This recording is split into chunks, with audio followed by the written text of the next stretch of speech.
You're about to listen to TADPOG, Tyler and Dave Play Old Games. It's a comedy video game podcast. We would like to stress that the hosts are not experts and are really just very crass commentators. Seriously, this is an explicit podcast that happens to talk about video games sometimes. So please enjoy this pretty okay podcast with Tyler and Dave. You were talking about Good Omens, and I feel like I could go on for a long time from that because because of Morkborg, I'm reading or having Neil Gaiman read to me his Norse mythology book, and it's like because Morkborg is that like end of the world like kind of thing, and with Ragnarok and everything in Norse mythology, I was like, okay, I kind of want to get like I want to find some similar things, maybe some things like draw inspiration from, or just kind of get in the mood, right? And it's like I didn't know much about Norse mythology. Well, let's do this. Let's go ahead and go. What the Norse mythology? Let's get this. Yeah. Get what? I'm confused. Hello, Internet. It's a show we talk about video games and stuff. Yeah. But right now we're gonna talk about something else. Yeah, for sure. Because the game we're talking about is the game is awful and terrible, and we'll shit all over it. But we're actually having a conversation. We want to go ahead and record. Yeah. No, we're good. Yeah, we're good. We're good. Yeah, look. Yeah, Jim Power, The Lost Dimension in 3D is fucking horrible. I want to have a good time and talk to you about because I didn't see you last week. I haven't seen you in 2 weeks. Yeah. So I had a job thing. We'll talk about that later too. Okay, all right, perfect. Some. Well, this is all intros, seriously. Cool. Because it's like I'm looking at my notes, and it's when I look at we my were notes. lining up a guest host because there's a lot of shitting to do, but I don't know, just light on the game talk this week. Oh, okay, right. Shitting on the game. I was worried about Jorge, who was going to be on this episode. No. What's wrong with Jorge? Why is he shitting so much? I'm glad everything's okay. But dude, do you know much about Norse mythology? I know a fair amount about Norse mythology. I didn't know a whole lot. I knew there was Thor and Loki and Odin, and Tyr and all that, and Fenris Wolf and all that, and Ragnarok, of course. But holy shit, man! It's wild because it's and I'm sure a lot of this is probably Neil Gaiman's telling because he tells there's some grim stories and then there's 3 lighthearted stories, and then he gets near the end. I'm assuming Ragnarok's nigh because I've got 1 chapter left, and then this chapter do you know? You probably know this. I didn't know this, and it blows my fucking mind. How compared to all Greek mythology, Egyptian mythology, all of it is fun, right? Because it's essentially Seinfeld-esque characters. Everyone said that religion is fun. Right. Well, in hindsight, where you're can you believe they used to believe this shit? Do you remember when they thought comic books were real? Because essentially that's what all this, all mythology is, where it's yeah, this guy can fly. Zeus is a boner. He fucks everything. He turns into a swan. Yeah. He's an animal man. The Iron Druid does a good job of skewering sort of all the mythologies. Yeah. Because that's the thing about the Iron Druid is all religions are real. Whether or not they're worshipped anymore, if they were at one point, they're all real. Druids have the rare ability to go in between all their realms because they're a religion of the earth. So they can pass into every single realm. And everyone fucking hates Thor. Thor is the biggest, shittiest asshole, and everyone hates Thor. So one big crux of the book is him getting a gang together. We're going to go fucking kill Thor. This guy has fucked every one of us up in some way. We're all gonna go fucking kill Thor. I want to know what happens, but I don't want you to spoil it. It's cool. There's some Egyptian mythology where there's a guy who has these 2 immortal donkeys that he can fold up like paper, and then they're reborn every morning or some shit. Well, see, what's wild is, sorry to interrupt you, but one of my favorite... I interrupted you, so we got a lot to talk about. One of my favorite things about mythology is seeing where it's oh, a lot of these are the same things.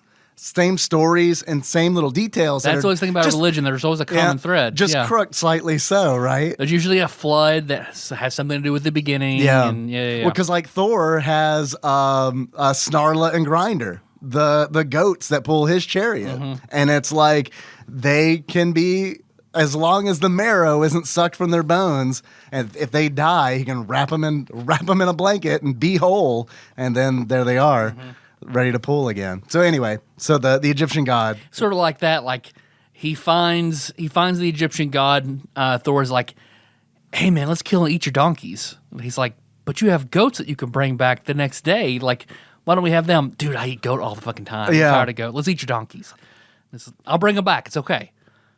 All right, fine. So he does it. They kill his donkeys and he eats them, and Thor just fucking leaves. Yeah. And his donkeys are dead. They can't come back. I mean, it sounds like Thor so far. Everyone in the And everyone that Iron Druid meets has a story like that about what a dick Thor is, and they want to go kill him. But I feel like, I don't know, like listening to these stories, it's like, I think this is, for like Norse mythology, this has been very interesting to me, not only because of Mork Borg, but that's definitely like omnipresent, right, in my mind, because I've been enjoying it so much.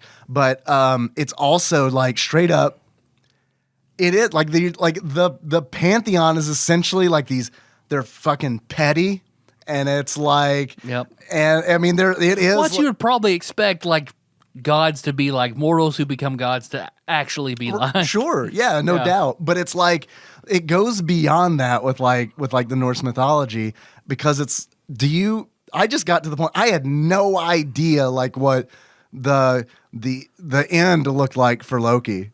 Are you familiar with that? Is he where he's like tied up and there's acid dripping from a dagger to the point in between his eyes? Yes, it is. But what's fucked up about it is the fact that like all the gods caught him and brought him to the cave. They can't kill him because Odin has made a blood oath that he will never kill Loki.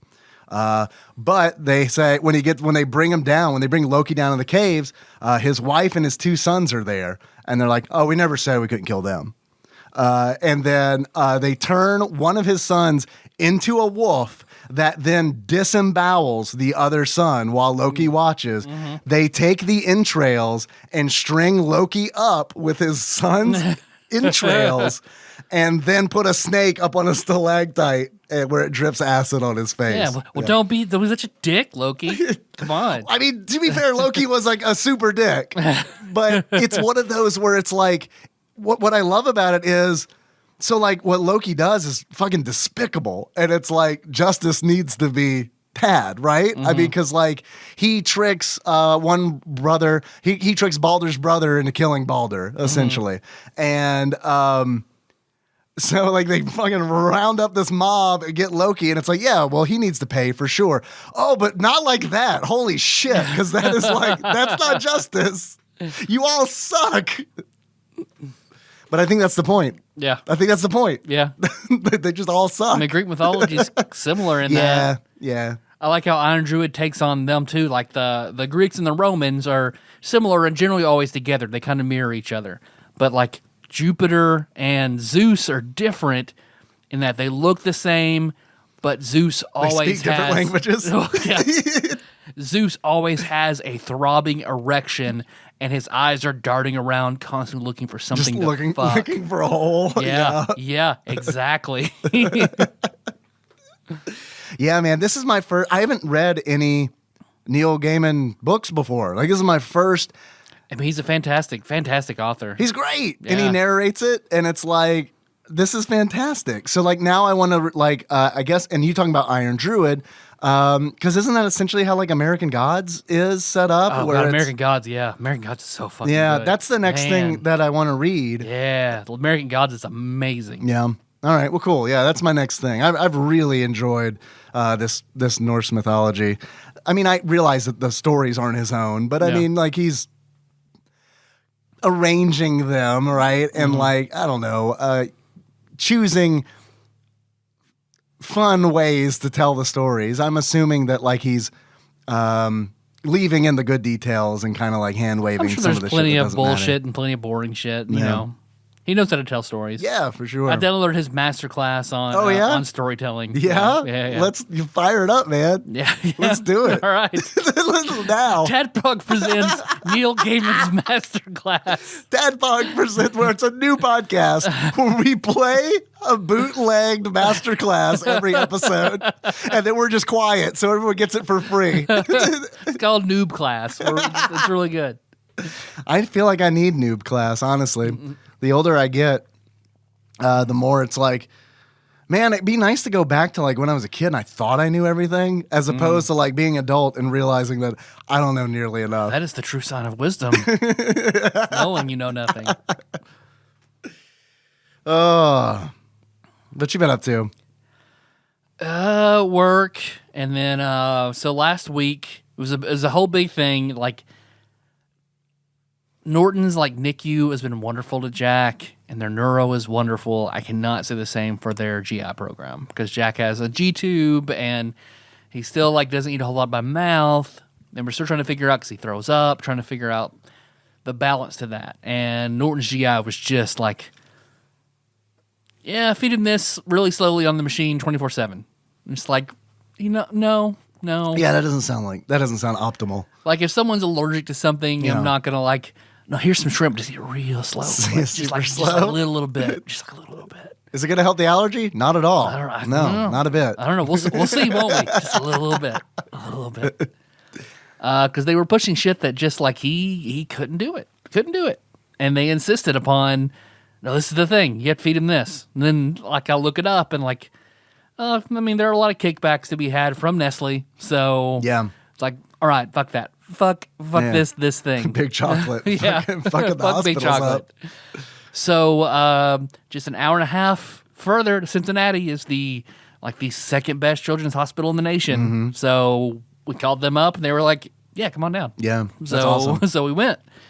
Their GI was fucking fantastic because Jack does much better on like real food. And this one particular one called Real Food Blends. Oh, okay. That's which is that's real like the pureed brand. food. Real food Okay. blends. Put it through his G tube. He does much better on it. Yeah. We couldn't get a prescription for it.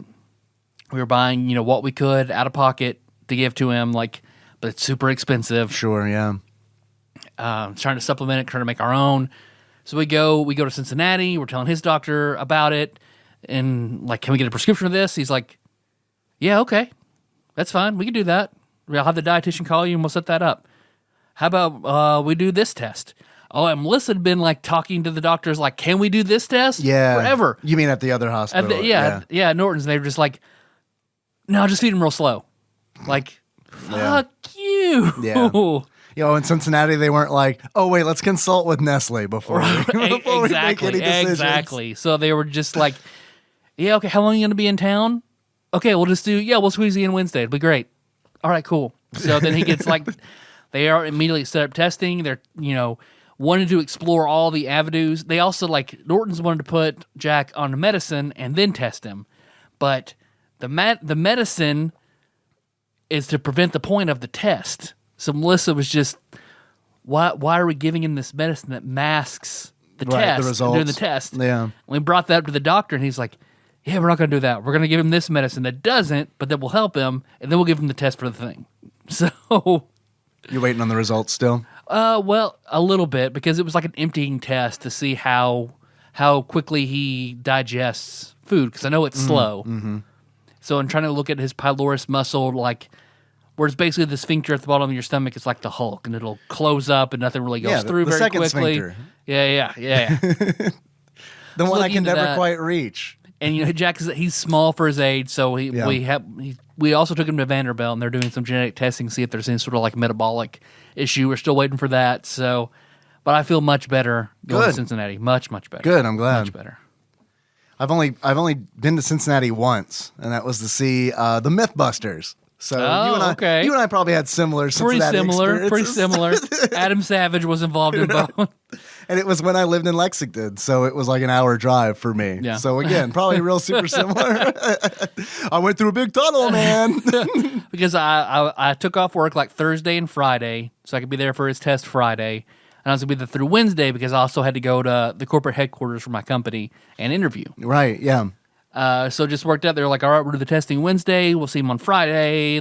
And since I had to be right back there on Monday again, we'll just stay. Yeah. There's no point driving all the way back and forth 3 different times. Sure. So we'll just stay. We'll go to an Airbnb. And then on Monday, I was like, hey, man, you still want to record on 6? And you were like, I am on my way. I am in Ohio. I was like, oh, right. Yeah, you did tell me that. Oh, we didn't plan around that at all, did we? It's all right.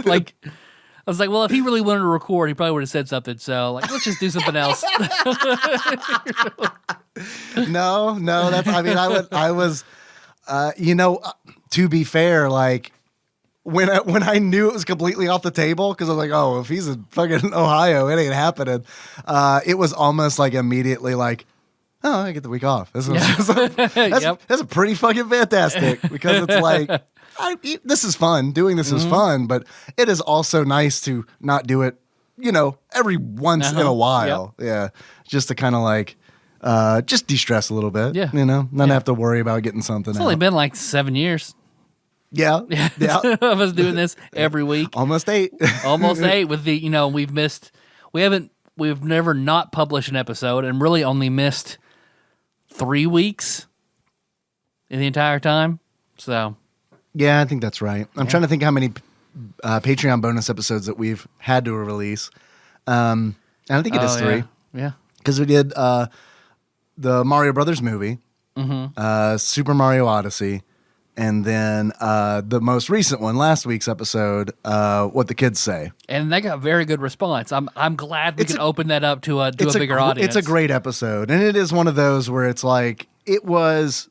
Honestly, if we didn't have that one in the Patreon bonus vault, I probably would have felt a lot worse about publishing something from there. But because that episode is so good, that was a fun one to record. Yeah. And I think, I don't know, anytime I walk away from recording, smiling and feeling good about it, I'm like, that's thumbs up. Let's publish that.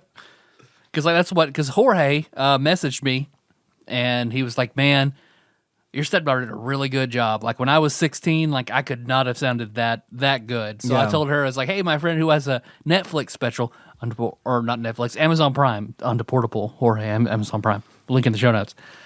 You can say it louder. It's fine. It's just me. I'm fine with it. So I told her, somebody also posted cold open on TADPOG. Uh-oh. Oh, it's my favorite Patreon episode. Yeah. And then Jorge saying that, and I showed her those things. No, I think honestly, I think it's fantastic. That was your idea.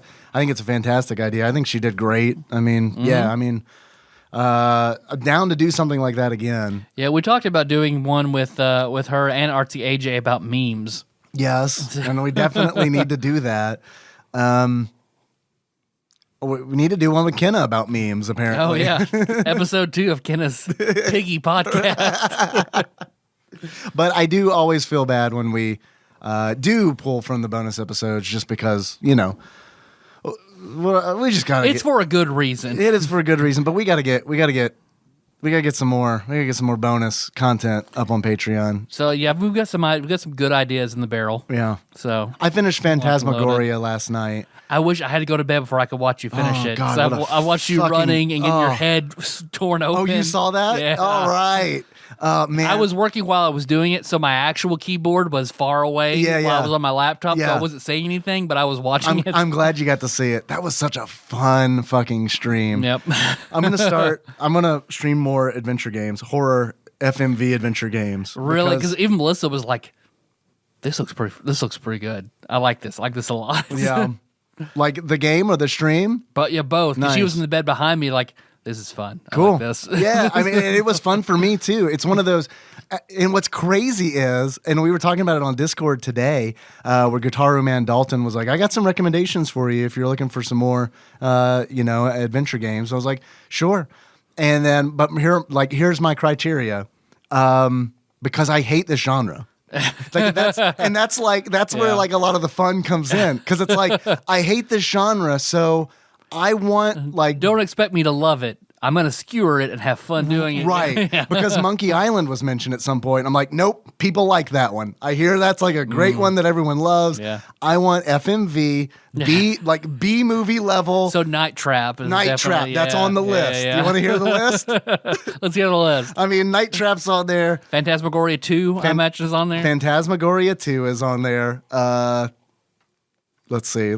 Where denotes?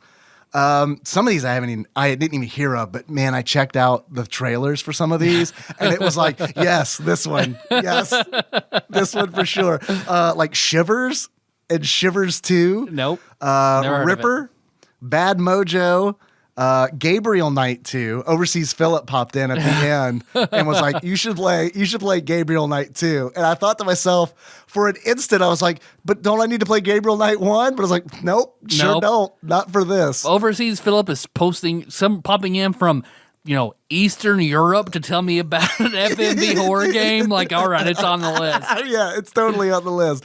Night Trap, which you said, Seventh Guest and 11th Hour. Both games that Chandra mentioned. And I remember Lord Matt. Brendan also played a lot of one of those. See, I get them confused because they have numbers in the title, and I don't like these games. Yeah. So it's essentially like if someone didn't like Final Fantasy, like the series, and you're like, man, what did you think about Final Fantasy VI? Was that the one with like the girl that summons things in the beginning? See, I want to say it was Seventh Guest because I remember like Brandon like very excitedly telling me like, dude, I got a CD-ROM. Oh, shit. For real. Like, I've been 4X. playing this game, and it's like there's just like a little dude and like I'm going to this big house, like this guy in a little airplane, and it's like scary puzzles. It's awesome. How far are you? I got to play this piano, and I can't figure it out. My whole family, we can't figure it out, so we just quit. Yay! I love it, man. It's fucking fantastic. Like, but see, what's nice about Twitch chat is like, last night, there were 2 people in there who absolutely had played this game plenty of times, knew exactly what to do. So they kept telling you what mirrors to go to. And to see the death scenes. I mean, it's fantastic. Melissa was unsettled by the one where she's made to eat all the entrails, the woman with the big like horn thing in her mouth. Yeah. But like what's wild about that is, you want to just go? Is this a Phantasmagoria episode? It could be. Let's just keep pushing Jim Power / Phantasmagoria. Keep on pushing it back. But like Phantasmagoria is like the best. My favorite thing about that scene because we really could. He paid a lot of money. I guess we could make it a regular episode. Don't worry, Jorge. We saved this turn for you. My favorite thing about all right, fine, we're doing a Phantasmagoria. Perfect. My favorite. No one wants to hear about Jim Power anyway, so it's fine. My favorite thing this about is retro, it still fits. Oh, it's absolutely retro. My favorite thing about that scene that you're talking about, with that death scene where like, I can't even remember his name. The man who lived in the house, the guy who haunts the house, Zoltan. Carno's their family name, right? It's Karnovich or something? Yeah. I guess maybe I should pull up Wikipedia. I'm not prepared at all to talk about Phantasmagoria. Let's do a little Dave reads from Wikipedia real quick then. Other than having just literally finished the game last night. When else have we done this? We've done this whenever we did Pokemon Go. Pokemon Go and that Thanksgiving quiz episode. Oh, speaking of quiz, before we get too deep into Phantasmagoria, when I said earlier this could be oops all intros, like seriously, Ross Rachel Green sent us 2 quizzes to make up for the quiz that we missed last week, and he said one of them would be perfect for an intro.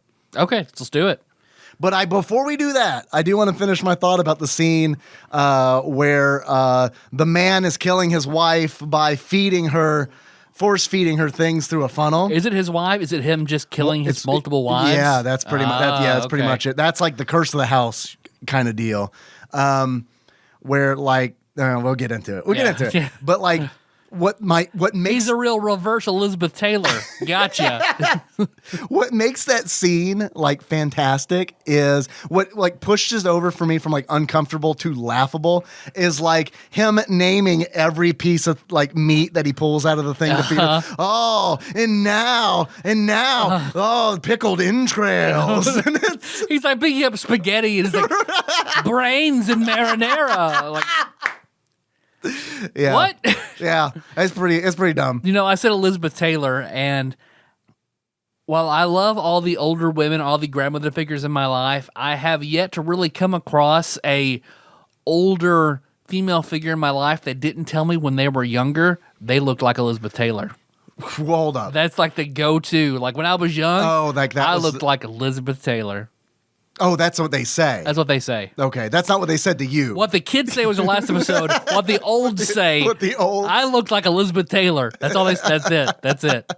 23 Skidoo. I look like Elizabeth Taylor. Let's see. Do you want to take the quiz? Let's do it. All right, let's take the quiz. Yeah. All right, here we go. We got a quiz coming in from Ross Rachel Green. This is supposedly not video game related. It is entitled, "You're Having a Giraffe, Ain't Ya?" I usually do a quiz based on the previous game you did a show about, but the last show was a Patreon about slang. So there is no better excuse than to write a quiz about Cockney rhyming slang.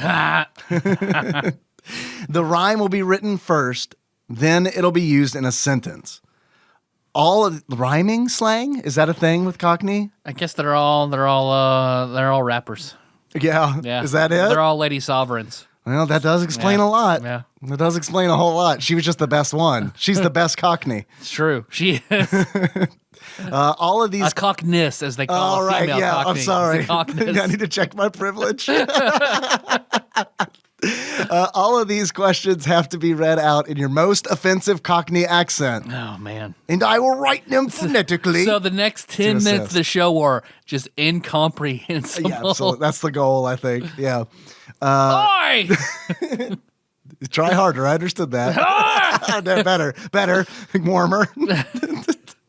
The rhyme will be written. Rhyme before we still fucking singing the beans. You're going to be better at this than me. The rhyme will be written first, then it'll be used in a sentence. I know what you're thinking, that this is just an elaborate ruse to hear Dave talk funny. Just all Tyler. Now, see, I had sex with a girl who had sex with a British guy, so I'm only one link away from a British person. So You're Eskimo bros with a British dude? I'm basically, yeah. Huh. Interesting. Mm-hmm.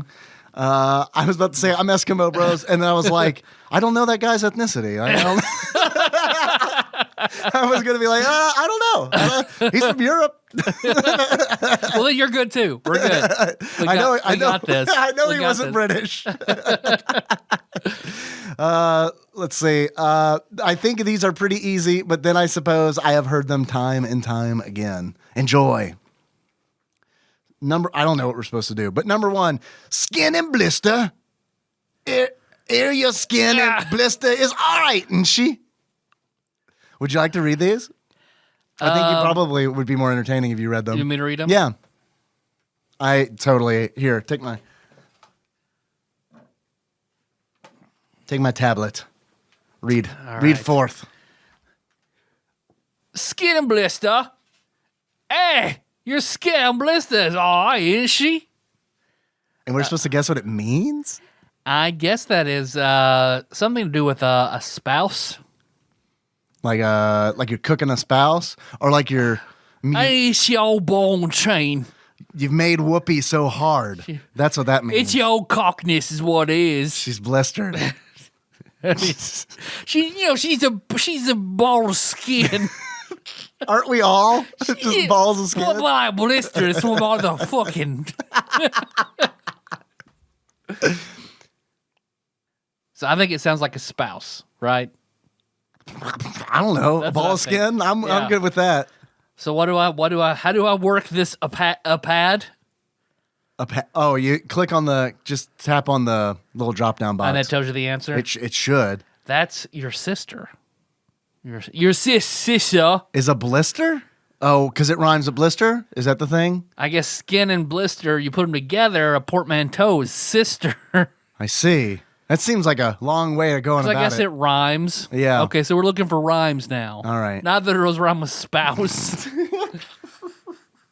Okay. All right. Early hours. To make up for it, like I was gone, I gave us some early hours. A little bit Christopher Walken. I can't even. I don't even. So, I gave her I don't even know early what the fuck you hours. said. Is the answer Solomon Grundy? early hours to make up for it, like I only gone and gave her Sam early hours. Sam Early hours. Sam early hours? So early hours to make up for it, like I only gone and gave her some early hours. And it's supposed to rhyme with something in there? Early hours rhymes with something. Burley Sours. Burley. That's what I call when I come inside somebody. Yeah, that's with Oi! I'm a rather rotund gentleman. Would you like some of my burley sours? Oh, it's a bit salty, ain't it? My burley sours. Fresh out of honey mead, I'm afraid. We only got the burley sours. 2 pence for a pint of burley sours. I have no idea what the What could it rhyme with? early hours? Work, power. I don't know. What could it rhyme with? That it is. Whirly dowers. Whirly dowers. Flowers. Chowder? Showers? Showers. Showers. Shower with your dad. Showers. Simulator. You shower with In her. the morning. Yeah. You had sex and you got up and you had a shower with her. Shower. Well, you don't like going into work? Oh, God. What is it? Flowers. Hey! All right. We got that. Count it. Loop-a-loop. Some old loop-a-loop is what you need, Gov. Loop-de-loop? Loop-the-loop. That's odd French. loop-the-loop is what you need, Gov. The loop is what you need? Loop, that is when you poop. Take a loop through the loo. You need a loop. That does kind of make sense. Poop in a loop. All right, let's go poop. Poop. Ah, very close. Soup. You know, Ross could be completely making this Oh, yeah. up. No, We would not I hope know. that he is. Wait, I guess it's because I'm American. I don't see how this is offensive. Yeah. I've seen Mary Poppins. This all checks out. Doing my best Dick Van Dyke.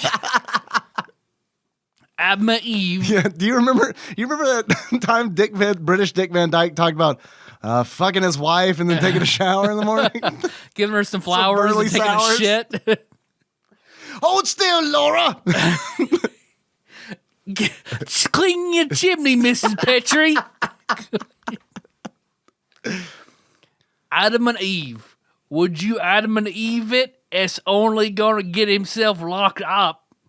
Would you Adam and Eve it? Would you Adam and Eve it? It's only gonna get himself locked up. Believe it? Believe it? Daddy Bio? Dr. Bio. He's gonna get himself locked up. Adam and Eve.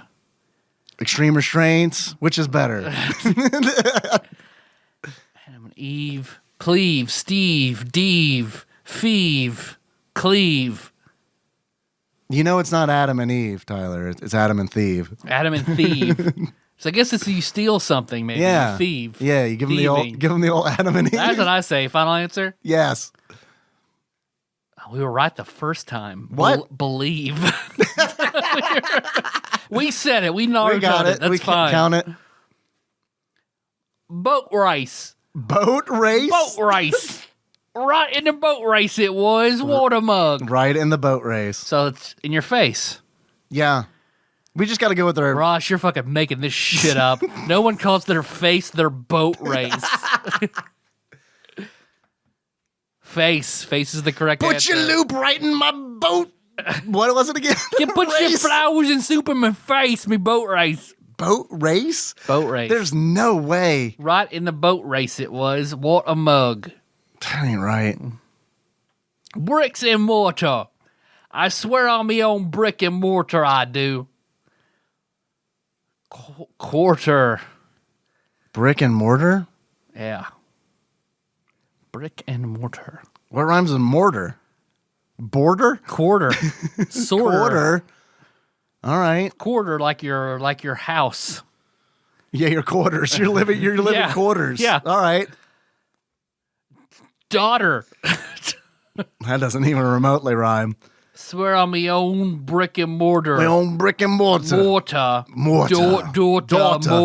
Daughter. Need to watch more Doctor Who. Is there a lot of Cockney? Donna Noble. Oh, Donna Noble. Yeah, sure. Elephant's trunk. on his arse is more than he was that elephant's trunk. I put a hat on him. I put a hat on him.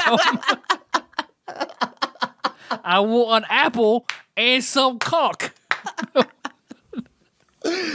Oh fuck! I can't even remember the question now. Elephant's trunk.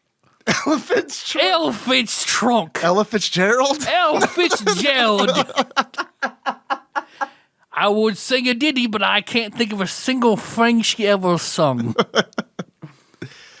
On his arse is more he was than elephant's trunk. On his ass has to be. On his arse. Has to be with drunk. More than once was an elephant's trunk. A drunk? Yeah, has to He be. drank more than an elephant's trunk could? Has to be drunk. Drunk. Has Drunk to sounds be. good to me. Drunk is Yeah. correct. We're good at guessing Ross's bullshit. Rub-a-dub-dub. Or just rub-a-dub. I'll see you down the old rub-a-dub, son. So we crossed into Japanese.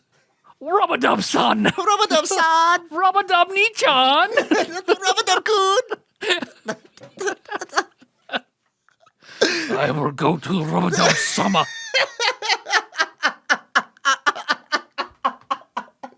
I want to see a Cockney musical of Naruto. Oi, Sasuke! You better believe I'm gonna be your strongest. Shadow Clone Jutsu. Keep shoving them noodles in your boat race.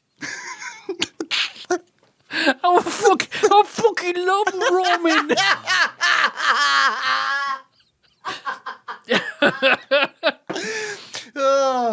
I'm gonna be a Hokage one day. You fucking see?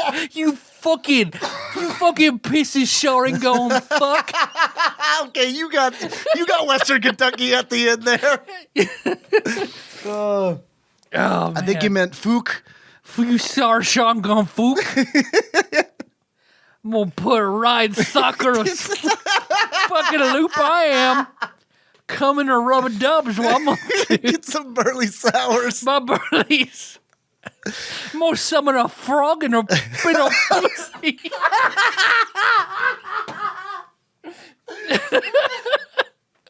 Oh man. It's rare when I make you to stand up. Oh god, I had to get away from the jokes. Rub-a-dub. I'll see you down the my old God. rub-a-dub, son. The club? Yeah, it makes like a laundromat. The pub. The pub. Which That's is a club. Whistle and flute. God damn. Look at you whistle and flute. You off to a funeral? What? What? Whistle and flute. You know the instrument you blow on. It's the flute. Flute. To summon the toads. It's like the child's recorder, but for grown-ups. The flute. That one girl in that movie shoved one in her pussy. God damn, you gotta stop. I can't catch my fucking breath. I'm over here fucking coughing and shit. I just love the idea of Cockney Naruto so much. As performed by the Market House Theater. I'm gonna whoop Gara's fucking ass. First gate, Gate of Pines is what I'm fucking opening. I'm Rock fucking Lee. I'm glad that you're reading these. Guys, I really am. Goy, see say. This was the correct decision. Can't take off me weights. Beat this Gara's fucking ass. Whistle Oh my and God. flute. I'm literally dying. Arc at you in the whistle and flute. You off to a funeral. What? Whistle and flute. God, this feels like a D&D riddle. A mushroom. Shoot. The day, the sun, time, An old man. birth, death, a breath. He walks on 3 legs when he's old because of the cane. Oh, he hung himself on a block of ice and it melted. Whistle and flute. Arc you and a whistle and flute. Arc you. Arc Me, arc you. Arc at you in a whistle and flute, you off to a funeral. What? About a suit? Oh. A suit. Yeah, that's pretty good. Suit. Suit All is right. correct. Last question. Good job. Broad City. No, I'm sorry, Bristol City. I'm sweating so much I can't see my eyes. God, do they have Broad City over there? I wish. This is so stupid. I love it. I feel like when the fucking Tom Segura laughing about how much Kool-Aid and it's Martin Stein, I hope you're enjoying the Phantasmagoria episode. is it all that you paid for? Because you literally paid for this. But this is free for 99.9% of people. You paid for this. Yeah, I hope you're not mad that we're actually releasing it on the regular feed. If you are, I'll refund your money. It's all good. Yeah. It's just because it's worth it. I won't. I'll give my half. Yeah, and I spent my half on the game. Bristol City. Knock 'em up right. She did for touching her Bristol City. It's titties. Titties. Yeah. Probably titties. Titty City. Crystal titties? Titty. Titty is correct. Hey. What was the word for it? Bristol City. Bristol City? Bristol City. Come right between the two buildings, I did. Is Bristol like hilly? I hope so. Hope it's mountainous. Probably not mountainous, right? I don't know. Yeah. I don't know. Wow. That was a good quiz. Thank you for administering it. Good quiz with a good suggestion for its delivery. Yeah, that was fun. Oh, Orochimaru's got that blimey snaky fuck. Look at him fucking turning off fucking snake and shooting little snakes out of his mouth. I mean, Harry Potter's That's essentially right, fucked up it is. Harry Potter's essentially British Naruto, right? It's true. I mean, We got him, Leviosa.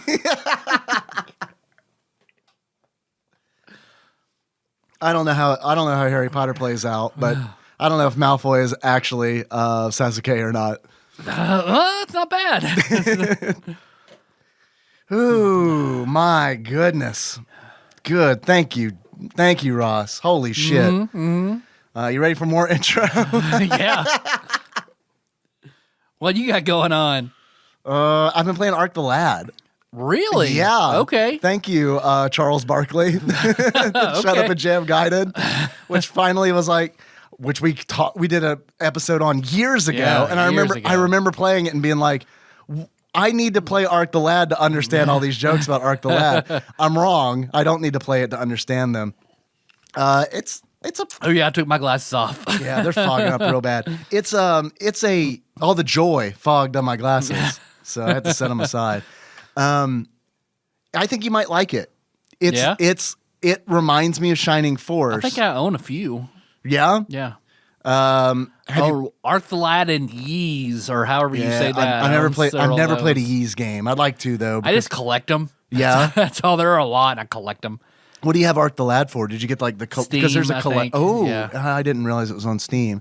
I think you might like it. It is kind of It like, might even be on Vita. I know I have a Yeez Calcetta or something on Vita. oh yeah. I have no idea even what those games come out on. Like I assume video game consoles, but I know there's several people in the nation who love Yeez. Yeah. I've just never. I didn't even know it was a thing honestly until after we started doing this podcast. So. But Ark the Lad, I think you might like it. It's kind of like, it's got Shining Force vibes. But I say you had me at Shining Force. It's like baby's first Shining Force. I will say that. That's all right. But like the character development in it is pretty neat, and I do like, and I like the characters and all that. So yeah, I would. I'm not done with it, but I feel. And what sucks is I'm to the point now where I've over leveled, and I'm just plowing through everything in the story, which used to be fun when I was a kid. Yep. But now it's like, oh God, is it going to be just this until the end of the game? And it probably is. I kind of fucked myself on Borderlands 3 a little bit. Like, I got excited, did the DLC, so like I'm way overpowered for the regular missions. So do you feel it in a game like that as well? Like, I mean, I'm slowly catching back up. I just make sure I plow through. I still do all the side quests, but I plow through everything. I don't grind at all. The DLC for Borderlands 3 is fucking great. Fucking great. What is the DLC? One was like Lovecraftian. Oh, that's cool. Guns and tentacles. Yeah. Lots of reading, libraries. Yeah. I think people give it shit because I think probably because there's a gay wedding in it. Oh, really? Because they decided to have their wedding off-world on this like really strange planet, and it's has a very Chthonian vibe to it. And it's very, I think it's very good. And then the best one so far, because I've played 2 DLCs, I stopped for the rest, was Moxie's Heist. I know Moxie. She wears that little top hat. Yep. So she puts together like a crew. So Handsome Jack in the second one stole her idea and made this basically casino planet. Okay. But everyone, once you kill him in the second one, the planet shuts down. So everyone on it is stuck. So they now formed little weird gangs, all trying to, you can't leave until your debt's paid off. So it's... How do they get him off the, like, who's the arbiter of that? This guy named Pretty Boy. Okay. Who was like Handsome Jack's right hand. That makes sense. There. Handsome Jack, Pretty Boy. He was already right there to seize control. But he's in debt too. He can't get off. So you're breaking in, trying to put together a crew from everyone who's left to rob the planet. And Moxie's like, I'll just wipe everybody's debt out, and then I won the casino. So that was very, very fun. That sounds cool. That was cool pretty concept. brilliant. Yeah, I like that. And then the next one is like because Borderlands is pretty jokey, but like the next DLC is like a gritty Western that got very, very good reviews. Huh. So much so is it that disconnected from the game, or like I don't know much about it besides like it's a lot more serious in tone. And people have said now that like this is the direction Borderlands should go in. If they can do it this well, this is what they need to do. Well, I kind of want to check that out. Yeah, because Borderlands 2 is okay. You know what I mean? Yeah. And I feel like that's blasphemy to a lot of people. But for me, it was like, I get it. It's a first-person shooter Diablo. It's very hit or miss. It's a loot shooter. Like, I can understand why some people wouldn't like it. No. It's very goofy. Yeah. It's very gory. Like, I can understand why you might not like it. The gore I like, and the goofy I like, too. And I know a lot of people... Handsome Jack was a great villain, but you can't... He was also a very niche villain. Yeah.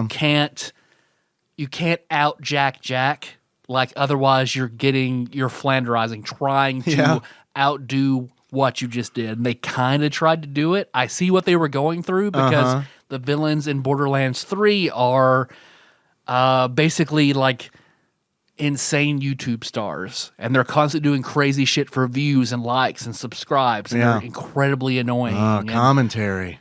Yeah. I mean, I don't hate them as much as most people do, but I can see they're trying to take Jack to the next level, which they should just do something different. Yeah. You're not going to get better than what Handsome Jack was. He had a serious enough of a vibe, but was over the top enough that it worked. You're not going to outdo that without it flanderizing himself. But Borderlands 3, I fucking love it. I fucking love it. Cool. Like, thank you, Grim, for buying me that, and then me essentially building a PC to play it optimally. Do not regret it at all. It's wonderful. What are you going to play next? Rogue Legacy 2. Yeah. Yeah. Yeah, I haven't played. 100% Rogue Legacy 2 either. And I kind of keep forgetting that it's out because I've been playing Fall Guys a lot. Mm-hmm. It's fun. Yeah, but I don't know how much longer I'm going to play it. It's kind of one of those, you know what I mean? Where it's that was like a really fun weekend where all I did was play Fall Guys. Yeah. But now, I'm probably going to get back to Arcalad or some more FMV adventure games. I swear, man, streaming Phantasmagoria. It was like I can tell you didn't dig it until like toward the end. Chapter 7 is where the shit hits the fan, and then. But see, even the first 6 chapters, it was fun to make fun of the stupid game. Yeah, like the old fortune teller, like vomiting up snot, and then talks to the girl, and then. Oh man, the acting in this game It's Tater Day acting. Like it. it's Tater Day acting. It's essentially Cockney Naruto. It's like it's a skit you'd see in Bible school. Like it's. Yeah. Vacation Bible School. Yeah. Yeah, totally. It's that level. We spent 4 weeks on this. Don't you like it? The main character, the woman who plays what's her name, she did fine. Adrian is the main character's name. Mm-hmm. She did okay, I guess. She is a softcore porn actress. Oh, okay. Or I don't know if that was before or after Phantasmagoria. Mm-hmm. I don't know which. Probably after. Bottom is lower.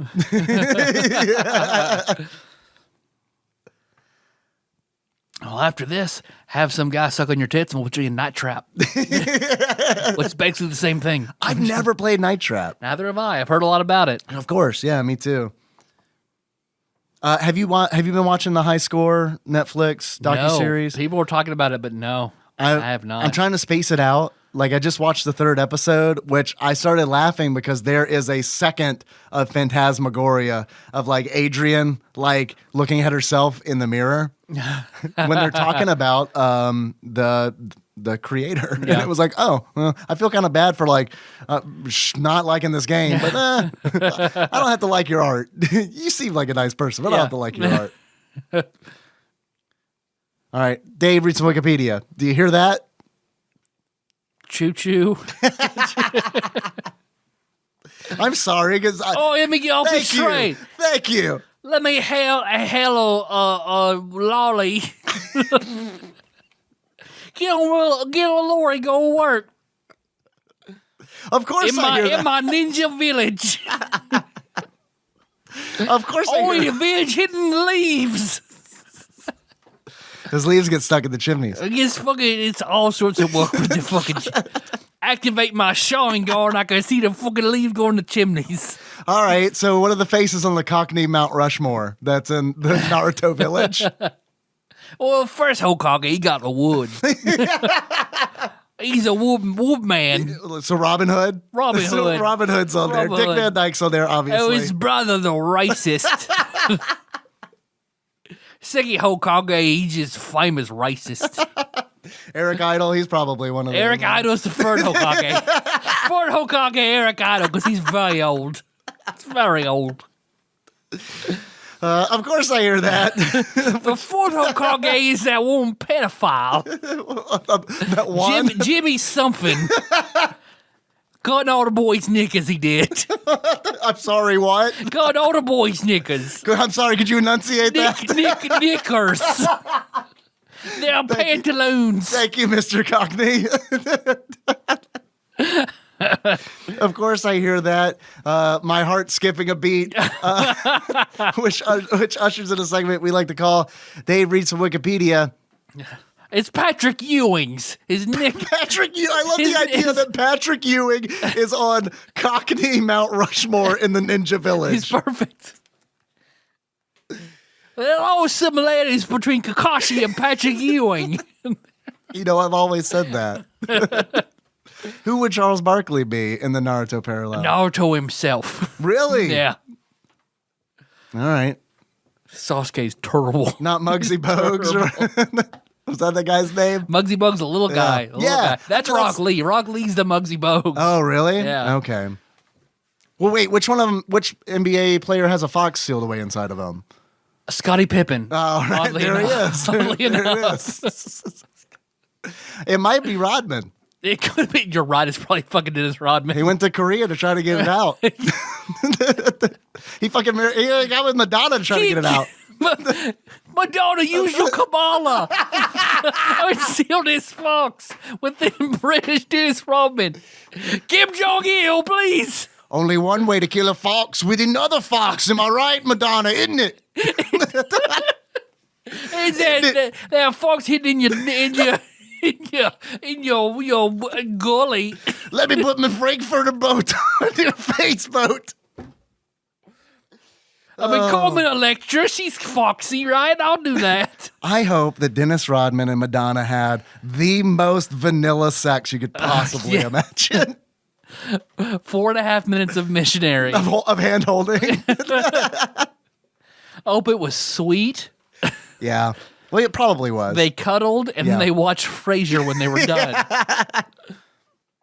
Have you seen this? Have you seen this one, Fair Madonna? This other man thinks Frasier's a homosexual for this whole party, but he can't say anything. And it's the 90s, so Frasier can't just say, "So what if I am?" It's a big secret. Of course I hear that British episode of Frasier that Starring Dennis Rodman. Starring Dennis Rodman and Madonna. Once the foxes exercise, they become British. I think foxes are like very British, right? I would think if you get a fox in you, you're more British. That's a bulldog. Yeah, I get those two confused all the time. Yeah, I do too. I get it. Fox and the Hound fucked me up too. I get it. Through good times, through bad times, I'll be by your side forevermore. That's what friends are for. I say now you're going beyond me. Fox and the Hound was kind of my jam when I was like 6. Yeah, it's tragic tale. Mm-hmm. Of course, I hear that, which ushers in a segment called "What is Phantasmagoria?" the video game. It is a point-and-click adventure horror video game designed by Roberto Williams for MS-DOS and Microsoft Windows and released by Sierra Online on August 24th, 1995. It tells the story of Adrienne Delaney, played by Victoria Morcell. She is a writer who moves into a remote mansion and finds herself terrorized by supernatural forces. It was made at the peak of popularity for interactive movie games and features live-action actors and footage, both during cinematic scenes and within the three-dimensionally rendered environments of the game To which she walks itself. and stands awkwardly. I think it is a disservice to all things three-dimensional to call them three-dimensionally rendered environments. What they mean is they're 2D environment. It's like when you're playing Final Fantasy VII and it's like, oh, I see, this thing is painted to make it look like it's a real thing. Mm-hmm. You know what I mean? Yeah. Like you're walking on the rails and the fucking like, it's like, okay, I realize that Cloud is actually just getting smaller. Like this isn't like real 3D. That's also what Phantasmagoria does. It was noted for its violence and sexual contents, Yeah. of which there is, it is rank with sexual content. And Because it helped contribute to the ESRB, correct? from what I understand, I was not prepared to record this episode, so I'm just going to go with That's fine. I heard that was the case. It says in the intro that we're not journalists, we're not experts. We're certainly not. So the intro, if you decide to play this game, the intro sets up the scene where Adrienne is having a dream about her husband, Don, who is a photographer. Who tours on cons still. He's very proud of his work. Yep, he's very proud of his work. Thank you, Paul Corn. Yeah. He and like she dreams that she is being tortured, and then she goes through this what you might call a demo mode where she sees all these different things, and then she wakes up and Don's like, it's fine, and then there's 5 seconds of softcore pornography where she is pressed against Don. She's on top, and her enormous breasts, like they are heaving bosoms. Okay. They're real Bristol peaks. Like they're just Look at those Bristol cities. Yeah, the Bristol cities. Thank you. Oh man, they're down to her slums. They are. yeah. They're tipping the trail. They are just so enormous that it is like it's a lot of side boob that you see. So you don't see them front on. You just like they're so big you can see them from behind her. Yeah. It's like she's carrying something in front of her, like without hands, kind of like that. See, my first memory of something like that is Tater Day. Again, Tater Day. Please. To where they have like these little framed poster things you could win by throwing darts at balloons. And that was always one was a girl like in a cowboy hat with a big perm turned to her back, but her boobs are so big you can see them poking out from either side. I mean, I get the appeal. Yeah. Yeah. I get the appeal.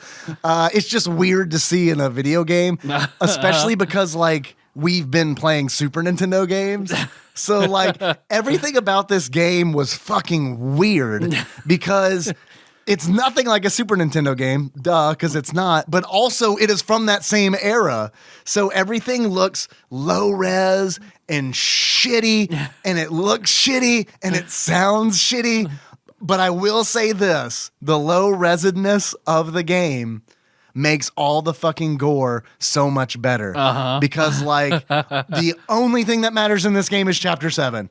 That is all that matters. Like, if you can just buy a version of the game that's just Chapter 7, you'll Phantasmagoria Chapter 7. Chapter 7, edition. yeah. You'll be done in like an hour or two, but it'll be like, oh, that was pretty fucking That's worth satisfying. $5. Otherwise, the first 6 chapters are like you just wandering around, Adrian just wandering around, talking to bad actors in various different 3D rendered environments. You don't even get to watch her poop when she goes to the bathroom. Yeah, she just shuts the door. You don't get to see it or nothing. Fucking bullshit. It's Fucking bullshit. Fucking bullshit. If I'm going to see your Bristol cities, I'm going to see your sewers too. Yeah, you don't see the satellite dishes on the top of the towers. The loop is what I want to see. Barbecue Baron Drew on the first night that I streamed Phantasmagoria, he is the one that turned me on to, hey, did you know that this woman did like a Skinamax movie? I'm like, no, I didn't. But also, Kentucky is somewhat involved in the story of Phantasmagoria as well. Yeah, it's probably here in the Wikipedia. Yeah, I mean, it probably is. Grim copy and pasted something from Wikipedia. Here, let me scroll. We could just call him. Put him on the spot. I don't think that would go over well because on last night's stream, I was like, and apparently this has some kind of connection to like Kentucky. And for a minute, I feel like Grim didn't know what I was talking about because in his defense, that was like a month ago when I first streamed the first part. All right, the controversy. This Wikipedia, look at this. Shit, man. Look at this. This got some fucking history. Look at how well documented this is. Look at how unprepared we are to do this one. Perfect. Controversy. Here we go. This might fit our MO. It definitely does. Controversy. Okay, so before Phantasmagoria was released, Comp USA, the nation's largest discount computer retailer, notified Sierra it would not stock the game. Ah. Not going to They do it. pronounced Compusa. Compusa. Right, I forgot. Yeah, I forgot about that. Isn't that's also Cockney, isn't it? Compusa. Sit down, type me out a letter on your Compusa. I wouldn't go near her and order her dirty Compusa. I don't know what fucking dialect that was. The company did not comment. Ich clean my Compusa.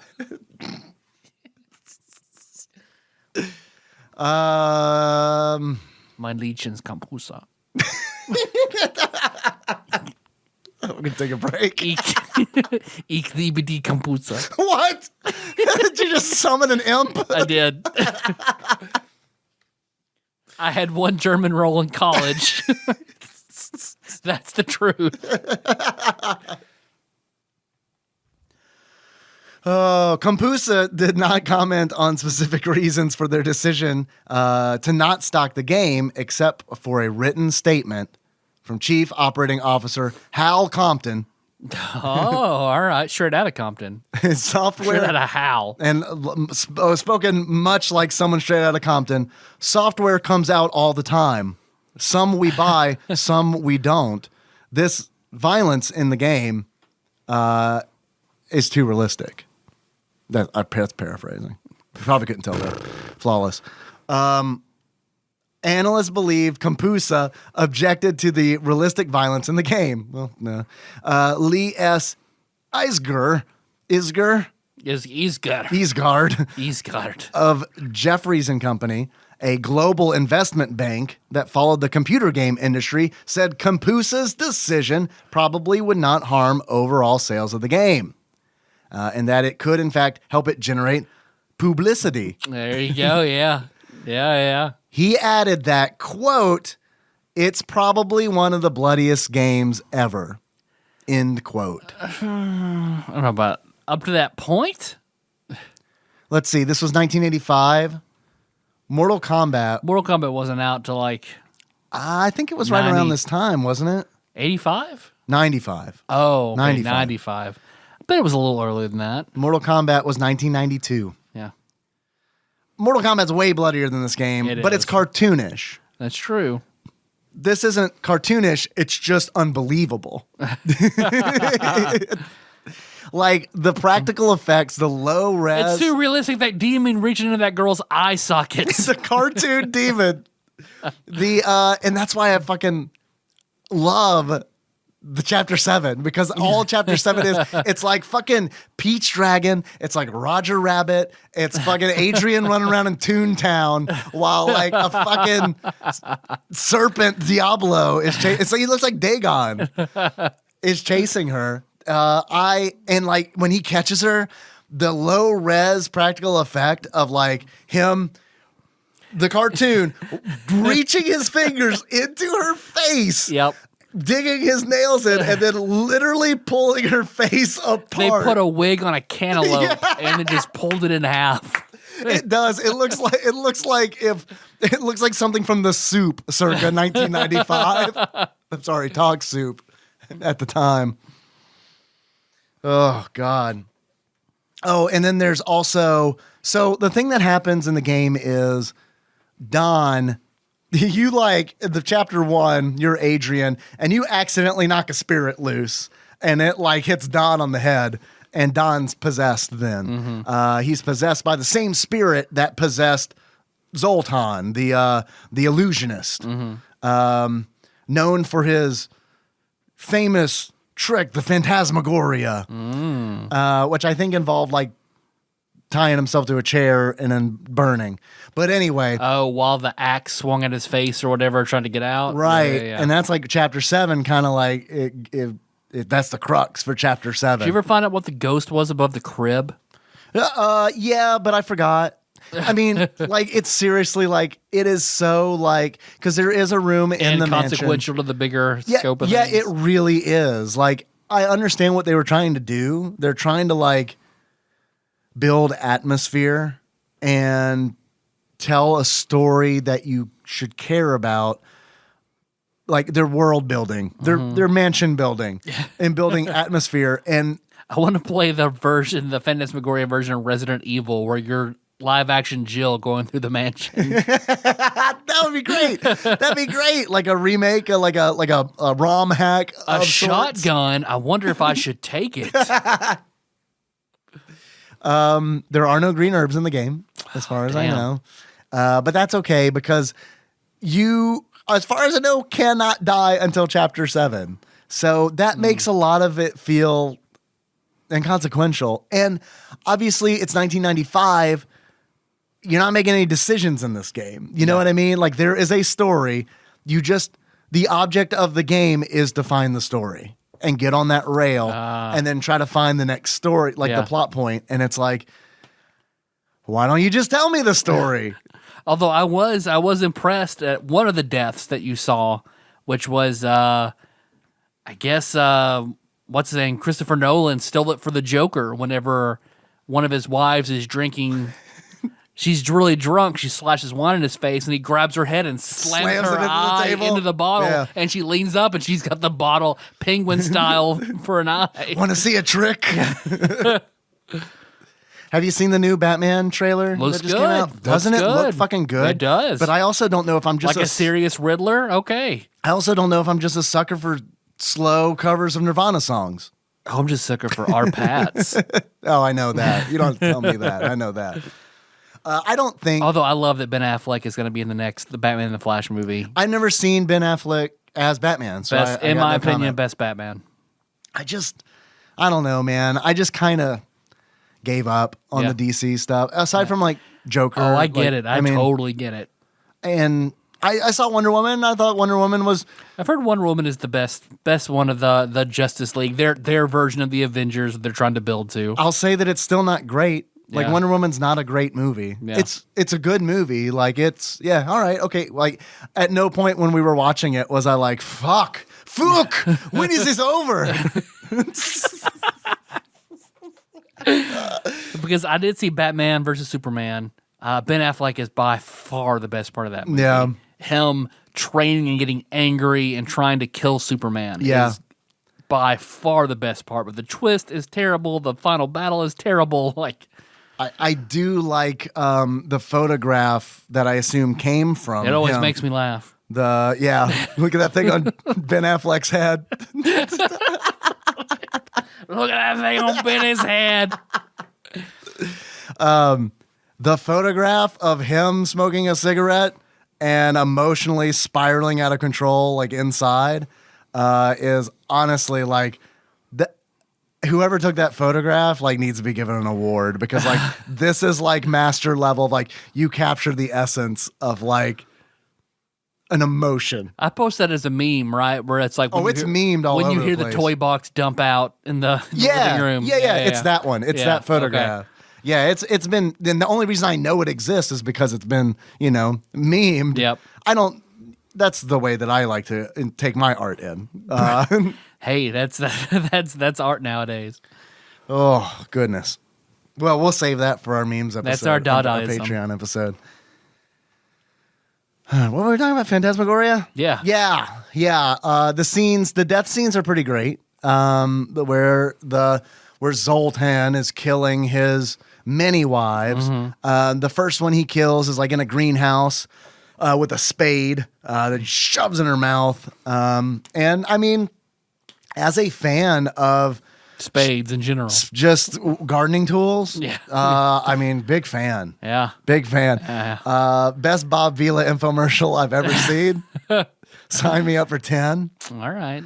Before they hit Walmart and the quality decreases. You know how they do that. True. The death scenes are is what you're coming for. At least that's what I enjoyed about the game. Because it's like I like schlocky B movie horror stuff. And it's like it does deliver that at the end. You just gotta be patient. Yeah. Because like whenever you're told to grab the little snowman figurine at the end. Yeah, there's a lot of stuff that honestly, like if Twitch chat hadn't been there, I probably would have been like, all right, I guess I'll go to YouTube and see what the fuck I'm supposed to do. Because there are a lot of things that you do have to collect in order to not die at the end. And I'm so sorry to interrupt you, but if you don't, like, I wound up in a situation, even with Twitch chat's help, I didn't grab a book.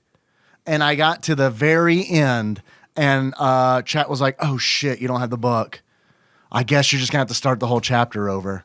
Because the game fucking deletes your save when you die in chapter 7. Oh, essentially. shit. Yep. All right. Which really sucks. Yeah. I feel like that's a shitty move for a game that up until that point, as far as I know, you cannot die.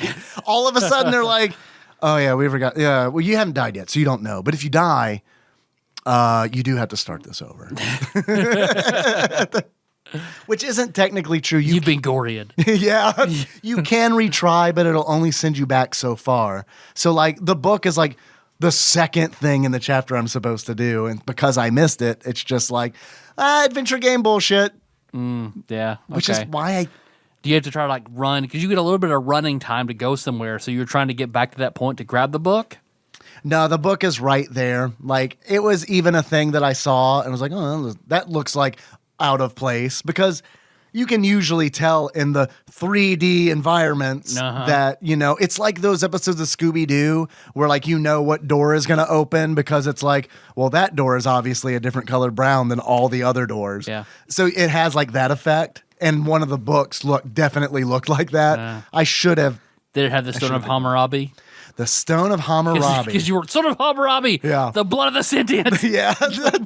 The Stone of Hammurabi was conveniently on a corpse right next to where I needed it. Perfect. On the altar. Yeah. There's a whole bunch of stuff that is probably. So you got the good ending eventually? Yeah. I guess I got the good ending. I got a she ending survives? where she survives. Yeah. And then like the last scene is her just walking out of the mansion in a daze, and then credits roll. And Don is dead? Oh yeah. Don dies. Because you throw like Hard. lie in his face, and he's got a Phantom of the Opera thing going on. Yeah, and that's a nice little that's like poetic justice, because one of the chapters, I think it's chapter 3, and it's so fucking stupid and hilarious at the same time. All you have to do in chapter 3 is get Don drain cleaner. And you know what? You can do it real fast. You just get in your car, go into town.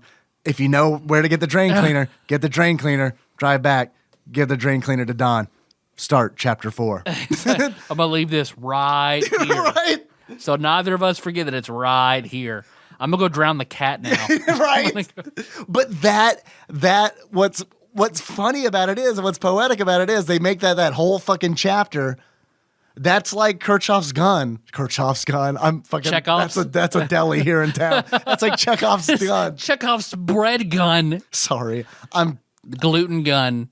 Baja blasted a tiny bit. There is it. Kirchhoff. Let's just call it Kirchhoff's gun. That's fine. It's the TADPOG That's version. Kirchhoff's gun. All right, in my defense, Kirchhoff's is a very good deli here in town. It's a You can't fantastic get a deli. better sandwich in town. And you can't. You cannot. I've been to Chekhov's Deli, not good at all. They make great guns though. It is Kirchhoff's gun, because it is in chapter 7. John Turley, man, him and Ian will really like that. No one else will know what we're talking about, Deep but John and Ian will Paducah really references. Like it. A gun is referenced. Something Chekhov's a about Star Trek character. Yeah. We got them. We got them in. Yeah, it's good. That's unlocked. Fantastic. I hope beyond those two people, I hope someone else is enjoying this episode. Everything else, just especially them on that one point. I hope that Martin Stein is somewhat enjoying this episode. Or Ross Kelly. Ross Kelly might also be enjoying this. People we know in the area. There is okay, so that drain cleaner is what you throw in Don's face to start your escape in chapter 7. Mm-hmm. So it's like, looking back on it, it's like, okay, you could make a case for chapter 3 being a ridiculous fetch quest to go into town. And I get what the design is. They want you to get into town and meet all the You get to show a and picture shit. to an old woman. Yeah, there's this dude named Malcolm. There's this old dude named Malcolm who was like Zoltan's apprentice, right? And he is now an old man. He was a child then. He's an old man now. And he's like the dude that you're trying to get information from. Mm-hmm. But the problem is... He's old. The problem is that you fucking know what the fuck is going on. You know what I mean? It's like I did see Slimer hit Don in the head, and now he's acting weird. So he's probably possessed. Malcolm does give you additional information, but it's just kind of like world building information where it's like, I'm sorry, Phantasmagoria, I don't care about your shitty story. The story is like, it's not a good story. Yeah. I don't care about Zoltan. I don't care. You know what? It's like, I just want to see Adrian's face ripped in half a couple times. Not even her tits, her cantaloupe face ripped in half. Right? There is, and so that you know, Don is getting out of control. Like they slowly build Don up as like more and more of an asshole. By chapter 7, he's found like Zoltan's cape and he's wearing it around the house. Like he's fucking like Liberace or some shit. There is like a scene out of the blue. I think it's like the start of chapter 4 where Don rapes Adrian in the bathroom. And it was like top 3 awkward Twitch moments for me where it's like, don't know what to say about this that's going on. This man in his boxers they're not fully clothed, but they are clothed. Through the hole. Right? Yeah. He's essentially Zeus from the Iron Druid.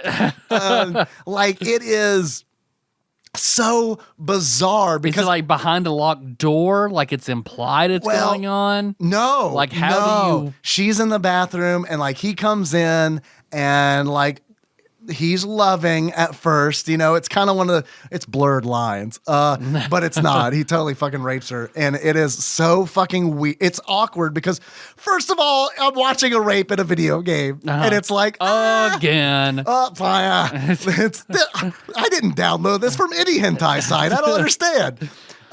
This isn't that ghost from the Ghost Train possessing people. This doesn't normally happen in 3D rendered environments. But like, it's so fucking awkward because not only am I watching a rape scene in a video game, I'm doing it live in front of people, and both parties are wearing pajamas. So it's like it could be construed as non-consensual dry humping. But yeah, but there are holes in the pajamas, so it's maybe. Are there? Do yours have holes in them? My onesie pajamas, yes. Mine has a hole in the back.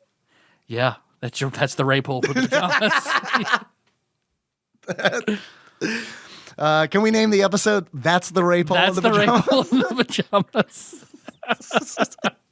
So that part of the game, I can only imagine how. I'm sorry, I was not there for that. I wish that, and someone might have. I was super drunk when I played it. I wish someone would have played the Curb Your Enthusiasm sound drop right there, like during that scene. I like that every time she was killed by the axe, like somebody different would play the Curb music. Edgelord Kyle at the fucking end. It was the best. Like, he fucking got me good because it's like we're beating the game, and it's like this epic scene where like Adrian is like banishing the demon, and then the screen goes dark, and then bum bum bum. Edgelord Kyle with the perfect drop. I mean, it was just like, this game was so much fun to stream, but I think I would have been miserable playing it by myself. By yourself? Yes, absolutely. Yes, I would have been miserable. Even with the Red Skull, there's a Red Skull that you can consult, not to be confused with the guardian of one of the gyms. The Soul Stone. Right, thank you. Yeah. We decided to sacrifice Don. Was it worth it? Yeah. Yeah. He's a fuck Don. Did you see him fucking rape me through his pajama hole? Yeah, it was fucking worth it. Fuck that guy. The Red Skull will essentially tell you what to do next. And it's like, that's nice. And I feel like people who really enjoy this genre probably don't want to use the Red Skull a lot, but I was constantly like, click. Okay, Red Skull says go here. All right, go here. Yep. I'm here. Click on the skull. Okay, he says go over here now. Constantly abusing that.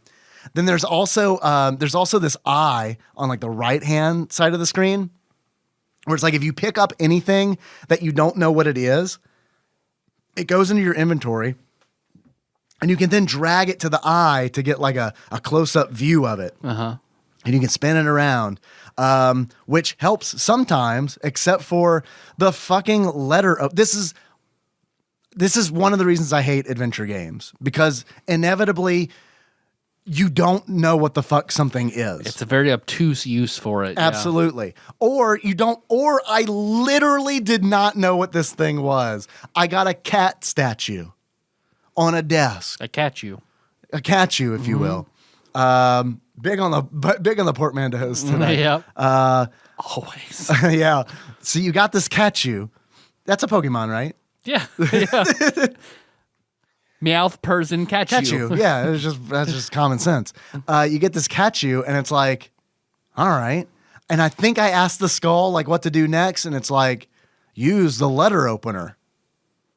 I don't fucking have a letter opener. I found this cat statue. You have to drag the cat statue onto the eye, and then that lets you unsheath the letter opener that is hidden inside the cat statue. Yeah, I hate that shit. Yeah. That's why I don't like adventure games, because it is, like you said, it's this obtuse, like, gotchas.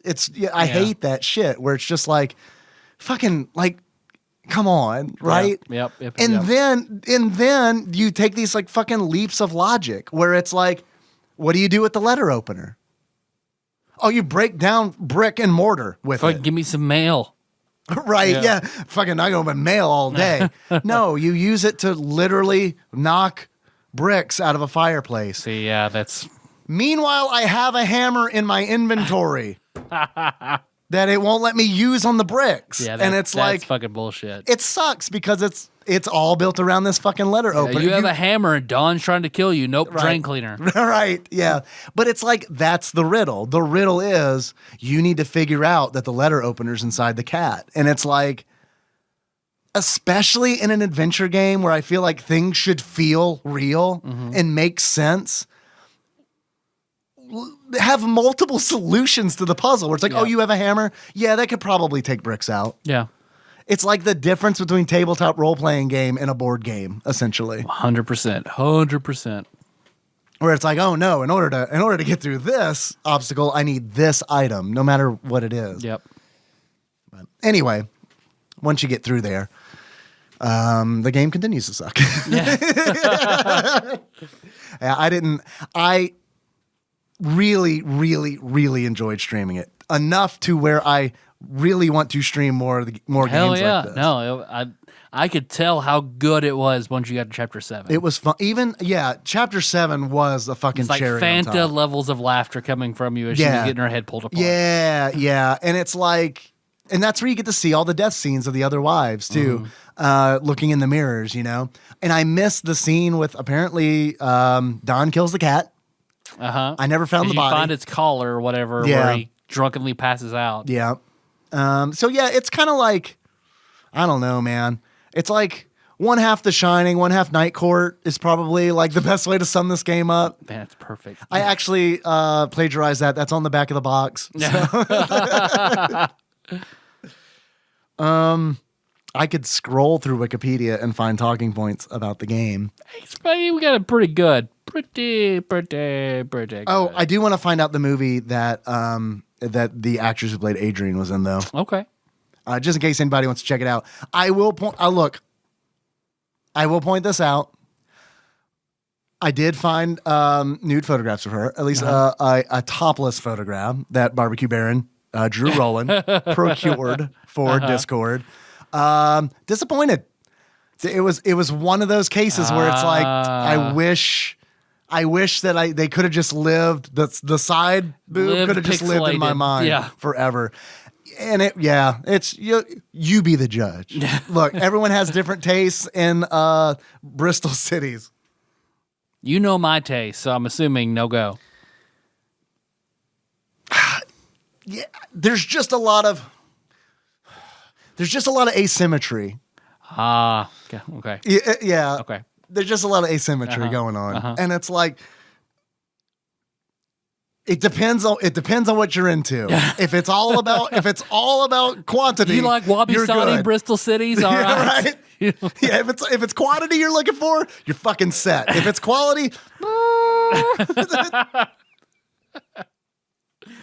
maybe not. All right, let's see. This woman's name was. It is not pasting. Oh shit! There's a whole thing on effects. This Wikipedia entry. Look, if you guys really want to know about this game, aside from like our thoughts on it, go to fucking Wikipedia because holy god, we have. I can't think of another game that we've talked about, especially recently, that had a Wikipedia entry this fucking big. Most time we might get 2 sentences. So Yeah, like Jim Power. That's a pretty short one. I'm pretty sure. Did you watch a lot of softcore pornography growing up? at Josh's house every weekend. Every weekend. What did he have? Cinemax? Yep. Yeah, Cinemax was the spot for that A shit. lot of hotel in the 90s. erotica and Red Shoe Diaries. Man, you're bringing me back with some of this.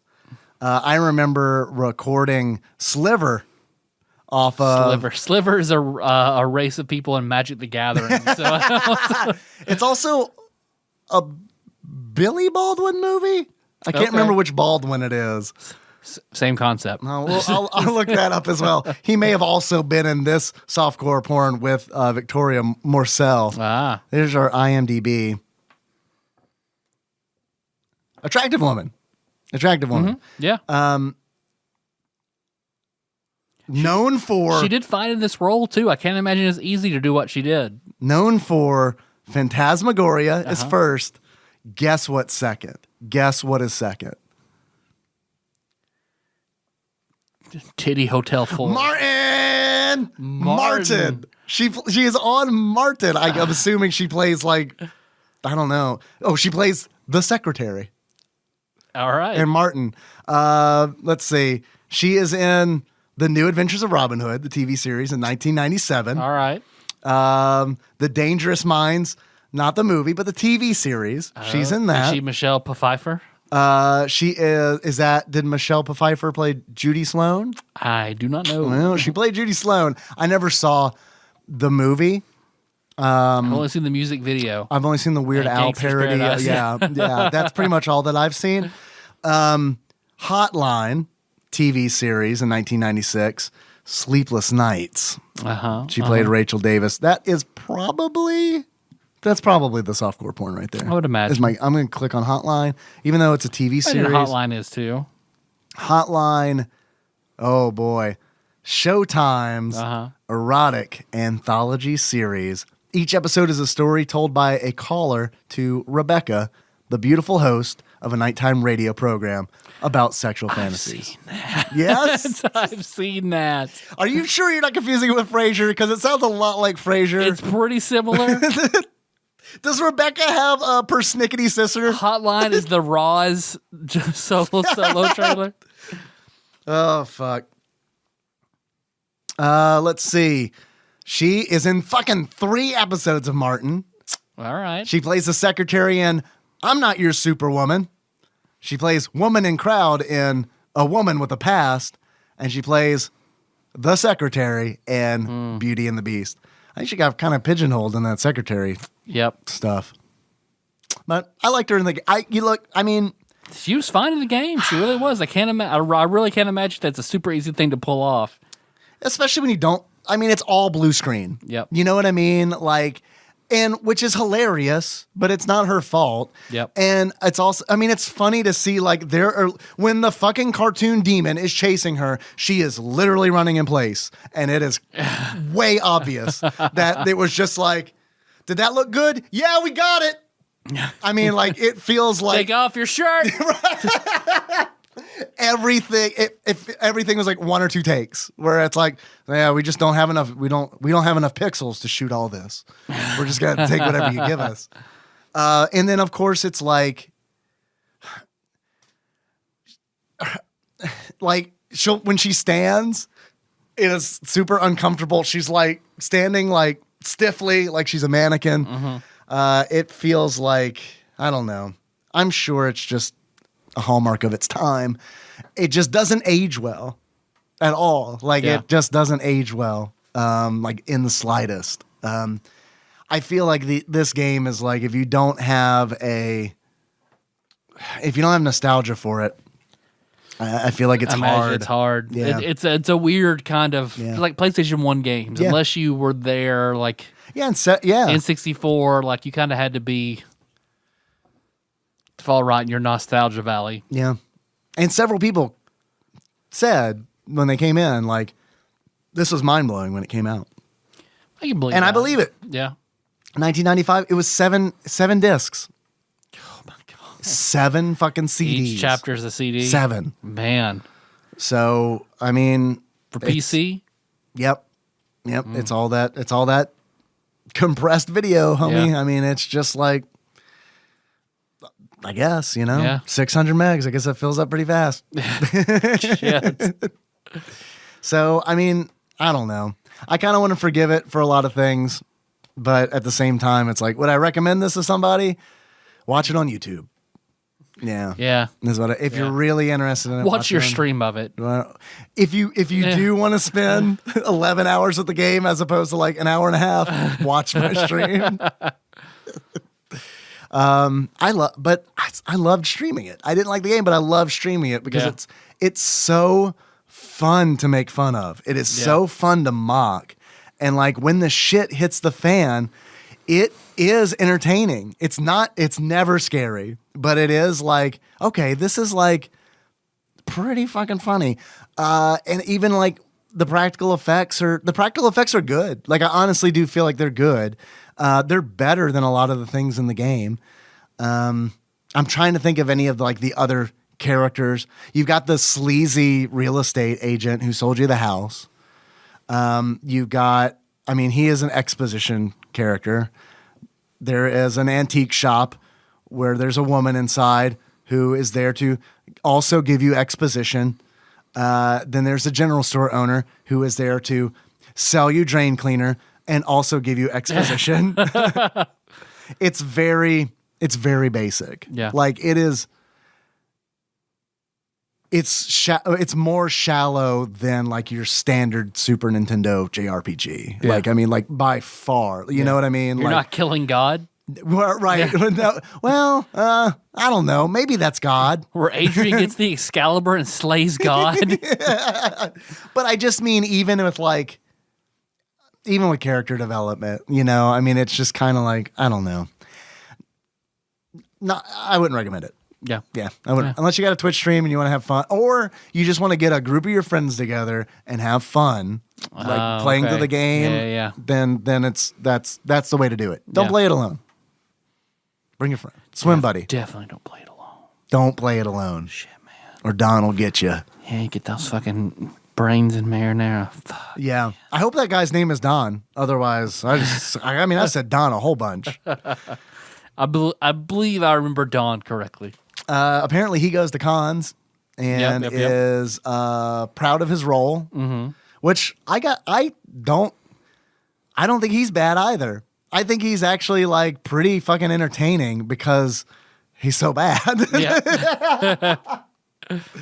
It's everything about this game is entertaining because it's so bad. There's like a homeless woman and her son that live in the barn, and you meet them, and he's like setting up it like it's gonna be a nice date whenever she walks in, and she did a good job of conveying that. Oh, you, yeah, absolutely. To me, you're not getting this pussy. To me, that man looked like a big, huge Paul McCartney. Like if you just took Paul McCartney, big McLarge, huge McCartney. Yeah, like if you just put him like.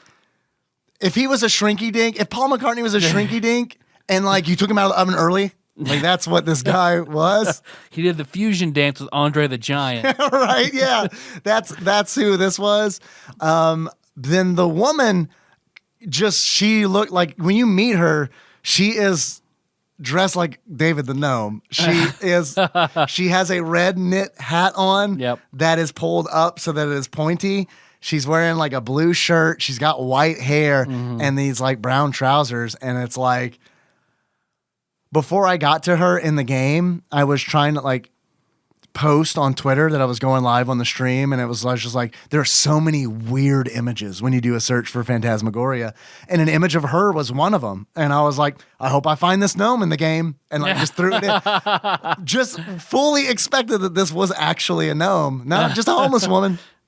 A homeless fortune teller. Oh, yeah, she does do a seance for you. Yeah, where you see the snot monster. The snot monster. Is it Ivan Ooze? I have not seen the Mighty Morphin Power It's a green Rangers. Ivan Ooze. You're right. All right. The TGRI Ivan Ooze. Yeah. I don't know. Phantasmagoria. Yeah. You got any achievements for Phantasmagoria? No. Do you? No. I have one. Faces of Death. Watch all the death scenes in all the mirrors. All right. I've got one. Adrian!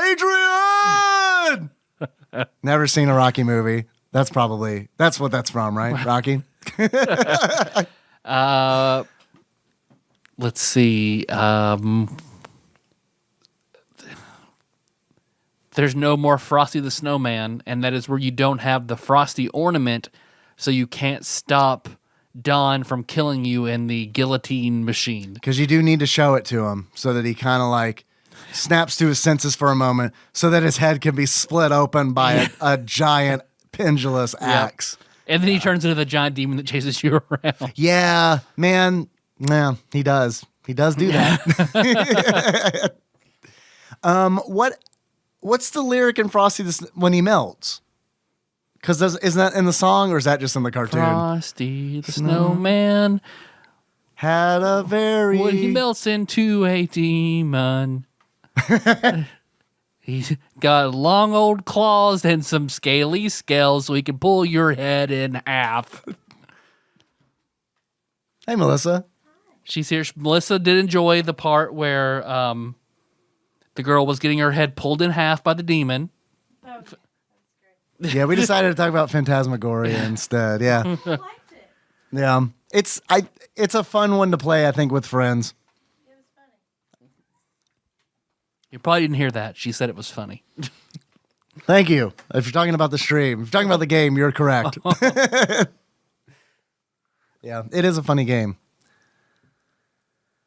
Any other achievements? No.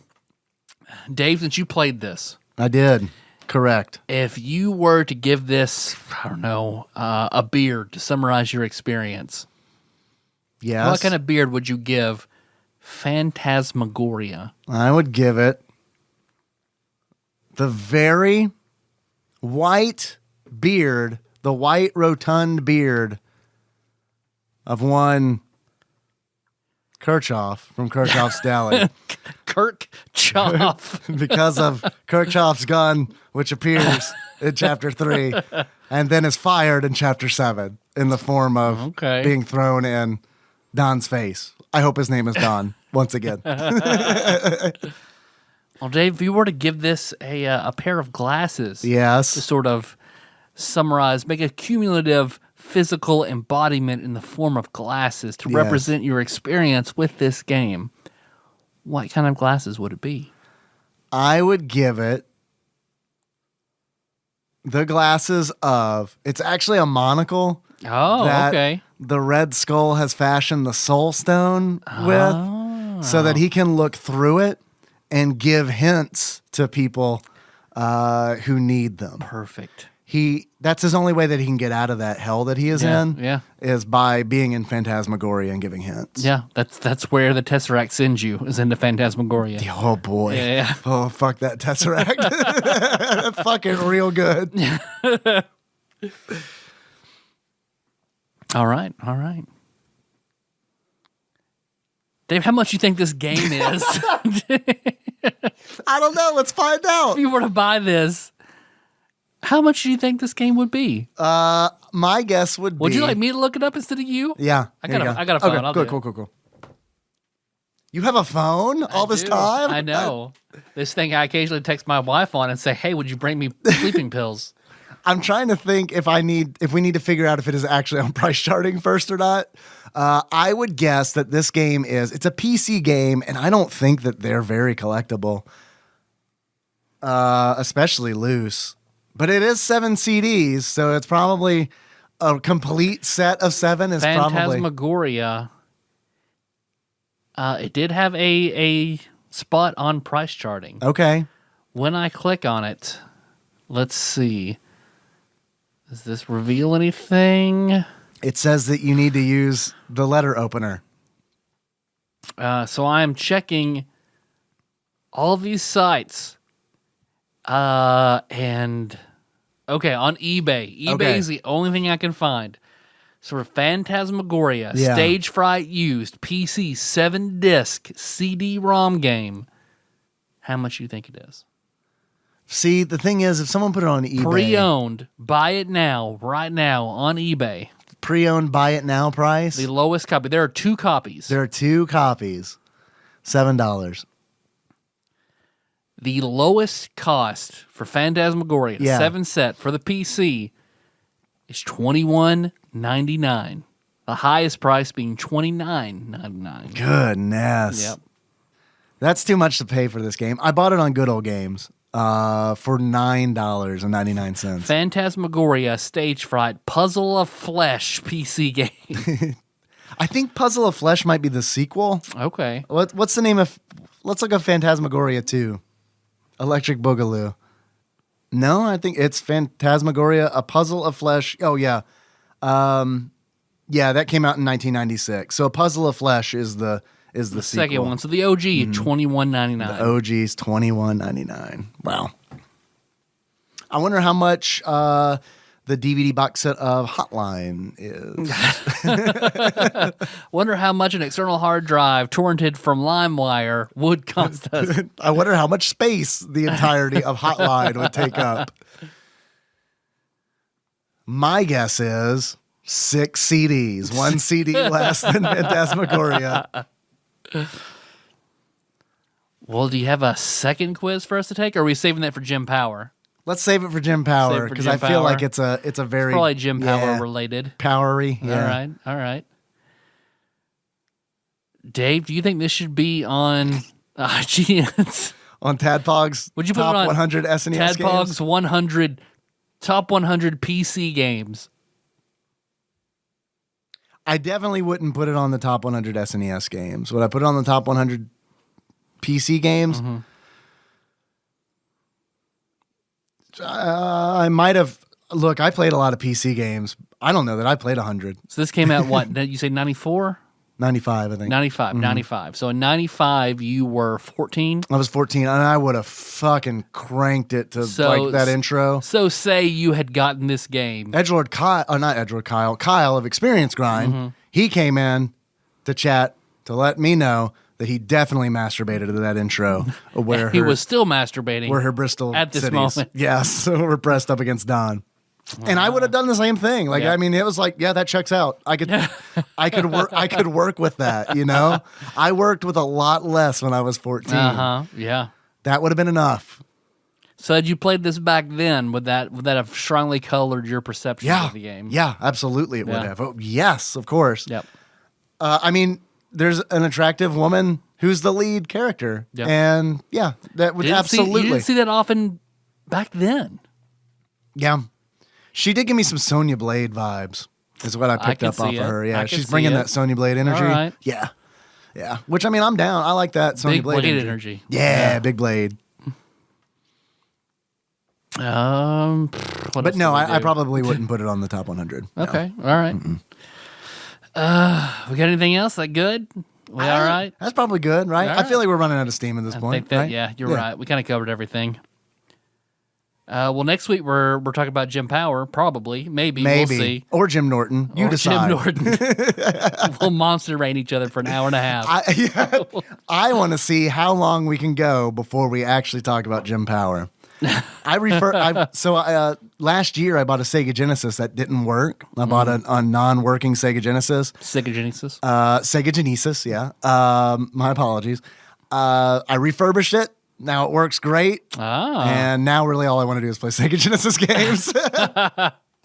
So you played all the best ones. We played the top 25. I don't think that we have. Yeah? Yeah. I think we got a bad top 25 Genesis games. I've always wanted to play Splatterhouse. Me too. I've never played Splatterhouse. I've always wanted to.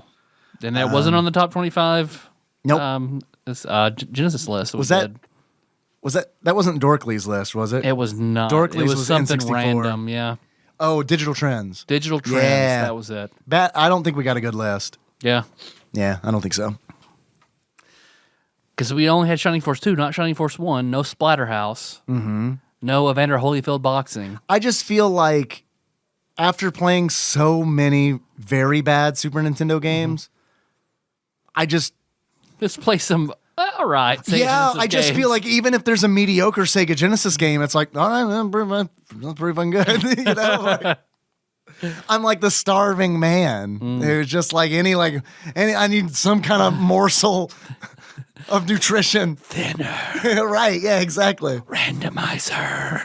Okay, so what they should have done for these, like Sierra should have been like, those Stephen King movies are pretty bad. Let's see if he'll just do some stories for adventure games. Man, can you imagine 1941, the short story about being locked in the hotel room? Oh, yeah. That as an adventure game?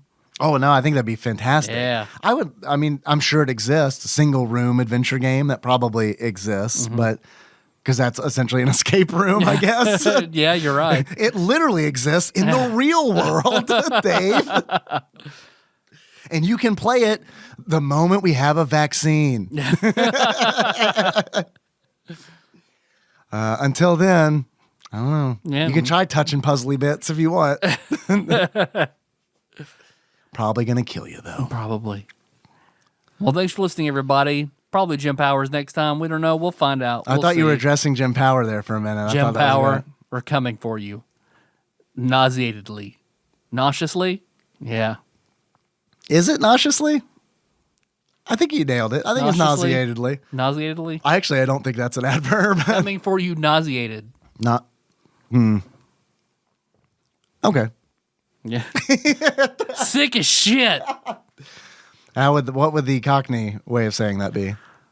Oh, I got me poop loop out. The poop loop. I saw that on the Antiques Roadshow. Yeah. It's a early 1700s device that plague doctors would use to examine the feces of someone who is nearly deceased. All right. They would pull out the poop loop and look at it. Yeah. And then they'd be able to tell the fortune of that person. This don't require a poop knife. No. They- no. They about dead. But yeah, no poop knife. Poop spring. Poop spoon. Poop spoon. Please, we have manners here in this country. We use the poop A spoon. poop soup spoon. Let's see. So you can find us on Facebook, TADPOG. We post memes, episode announcements. Yeah. TADPOG Nation. So if you're a fan, you want that dank shit. If you're a good boy, you want a good organized chat, we've got a Discord. Yeah, we have a honk emoji channel. Not to like fucking brag about it, but I did add a Skeeter honk. So if you want to get in on that Skeeter honk emoji action, bit.ly/TADPOG Discord.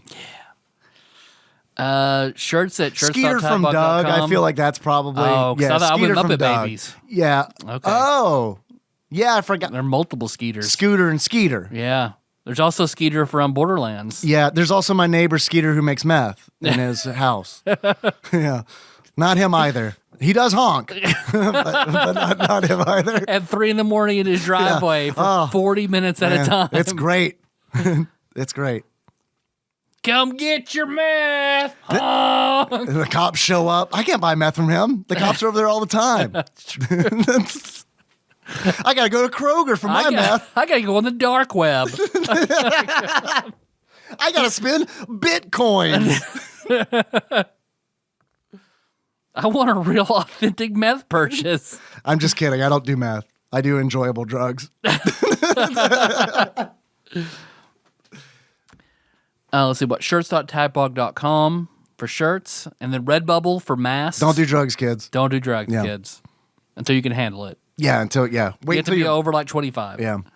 Yeah. Wait till your brain starts Fully declining. developing. Yeah. Yeah. Yeah. We'll see on. Because by then you'll know whether or not you'll be successful or not. like I'm pretty done. So it's like, I might as well. Let's see. So we've got our Twitter and Instagram, Tadpog_podcast. Yep. Most importantly, we got that Patreon. Yes. Let me pull that up real quick. Pull it up, pull it out, baby. Yeah. Slap it on this boat face. I don't even remember. Your boat race. Boat race. That one doesn't make any fucking sense. Nope. A boat race? Boat race for face. Brick and mortar for daughter. That one kind of sort of makes sense because like You gotta have a kid, you gotta build a house. right, yeah. And you're creating something with brick and mortar, right? Like you would create a child. Boat race, on the other hand, I don't know how that came about. So I'm not sure where I last left off here. But I know, let's see, there is... Oh, I saw Dark Side Blues, Mitchell Tynes donated $1. I got that last time. So I want to thank a pledge by one, Caitlin Rose. Yes. Who Caitlin also, I believe, left us a message. She did. I have that pulled up.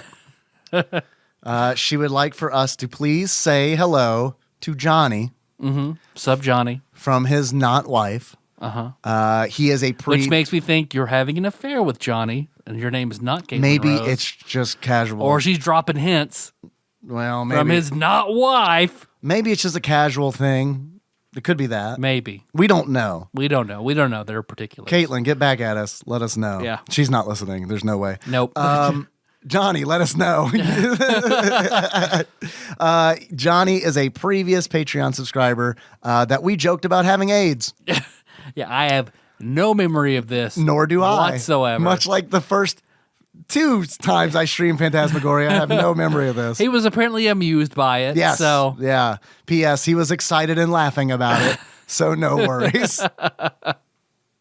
Thank you, Caitlin. Also, Martin Stein, I hope you enjoyed this episode on Phantasmagoria. yeah. Let's see. Oh, from a big boost from Plinko Nick. Big Thank you, boost. Plinko Nick. Plinko Nick. A new pledge by Jay McPherson. I like that name. Thank you, Jay Peterman, Jay McPherson. Oi, Jay McPherson. Yeah. I thought you were going to do Cockney Seinfeld for a minute. What's the deal with all this boat race? Boat racing. In the sunlight, the boat race looks pretty. Oh, it's like that football move Tyler coined. Send her back. Gerald, just sit in the back of the pub.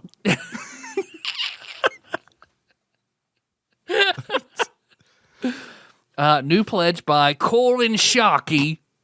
I like that name, too. Thank you. That's good. Colin Sharkey? Colin Sharkey. Colin Sharkey. Colin. I said Colin. That's probably not Colin. his name. Colin Sharkey. Like from Earthbound? Yeah. The Sharks. Yeah. Yeah. A new considerable pledge by Coin Tengoku. Yes. Who hopped in Twitch chat last night. Thank you. So, yeah, thanks for that. And Coin said that it was the What the Kids Say episode that convinced them to donate, which makes me feel bad because that's like the best episode on Patreon. Enjoy your Patreon content. I mean, Jasmine's story's also Well, you see it very when you good. drop that pledge next month. Yeah, Thanks. we appreciate it, though. We really do. So, well, this was going to be a Patreon episode, Phantasmagoria, but you got a whole bunch of stuff for us to eat. You got like a video lined up. I do. I went to Jungle Gyms and got a bunch of shit. So, and your brother. My brother has grown Carolina Reapers that we're going to eat. that we're going to eat. Yeah. Are we expected to do it whole? I don't know. Because he sent a My photograph. dad ate a sliver of a sliver and lost his shit. Yeah. No, I believe it. Because, like, yeah, I believe it. What I want to know is how much we're expected to eat. Because, in all honesty, if we eat a whole one, we are going to throw up. We're trouble. Like, Yeah. we are going to throw. I mean, if that's the goal, I don't know. I mean, Patreon goal. If we reach a certain amount, we will throw up. Yep. If we don't, then we're going to have a sliver of a sliver. Just a little bit. Yeah, we're going to punk out. I don't know, dude. I love spicy things. I am not looking forward to eating that pepper. No. Like, at all. No. Like, It's going to be terrible. I saw the photos. They looked angry as fuck. I've seen people go to the ER after doing the Carolina Reaper, like eating them. So. Oh, really? Oh, yeah. I'm glad. Yeah, That's yeah. glad. That's good information. Cool. Yeah, Awesome. absolutely. Sweet. So what we need to do, here's how we set the Patreon goal. I mean, we're going to do this anyway, so this is all just conjecture. But if we need to do is figure out how much our emergency room bill would be, and then base it on that. Up it by 10%, so we make a little bit of money. A little bit of money. Yeah. Got to make it worth our while. And then that's it. That's how we do it. Let's see, what else do we got? I think that's it. You got some executive producers? I do. This episode of Tyler and Dave Talk About Phantasmagoria was executive produced by the following wonderful people who donate to us on Patreon at a $20 or higher a month level are Usurper Grimm, Steve Dixon, God Emperor Alex Pena, Coronavirus Savior Cubicle Monkey, Laud Mulaney Dennis, Cthusiast Jeff Miners, Cousin David Galino, Platinum member Brett Miller, Cody Phillips, Bantha Master, the Eightfold Daniel Abernathy, Plinko Nick Price, Executive Producer Dig Dougie, Matt Gentile, a.k.a. Gentle G, Magical Sleeper, a.k.a. Big Dick Pie Baker Chris Vaughn, Pinball Archmage Chris Edler, congratulations on your marriage, Drinksmith Joey Webster, Sandwich Pope Phil Hawkins, Paul Anderson, Master Cycle Baron Kevin Link, and Demented Lemming. We have also, if you want to help support the show and you don't have any money, how about leaving us a review? That would be very helpful too. We had a 5-star review come through on iTunes from one Zero Scroll with the following review. All right. Amazing podcast. I like the way they talk about their days, lives, routines, and even the dumb things they do and mix that with old retro gaming. It's a comedy show with video games. How much do I like this podcast? Well, I'm an Android/Google guy. I downloaded iTunes, created an Apple account just to give 5 stars to them and let the people know how good they are. Uninstalling iTunes. So thank you, Zero Scroll. That was great. That was fantastic. Thank you. So next we need to do, the next bounty we have to do is for Ross Rachel Green to review Mazen Wars for the Sega Genesis. All right. So we took 3 months to do Phantasmagoria, so... Yeah, throw in a bounty on Patreon to get a game done. Well, I think Doug has moved us more traveling to that track from the insurance at TADPOG.com. How do you want to close this one out, Dave? I mean, name another region of England. Let's do a different English accent. Spain. All right. Vega. Spain, the famous Spain region of England. Okay, yes. All right, got it. Exactly. So until next time. Tropical Capricorn.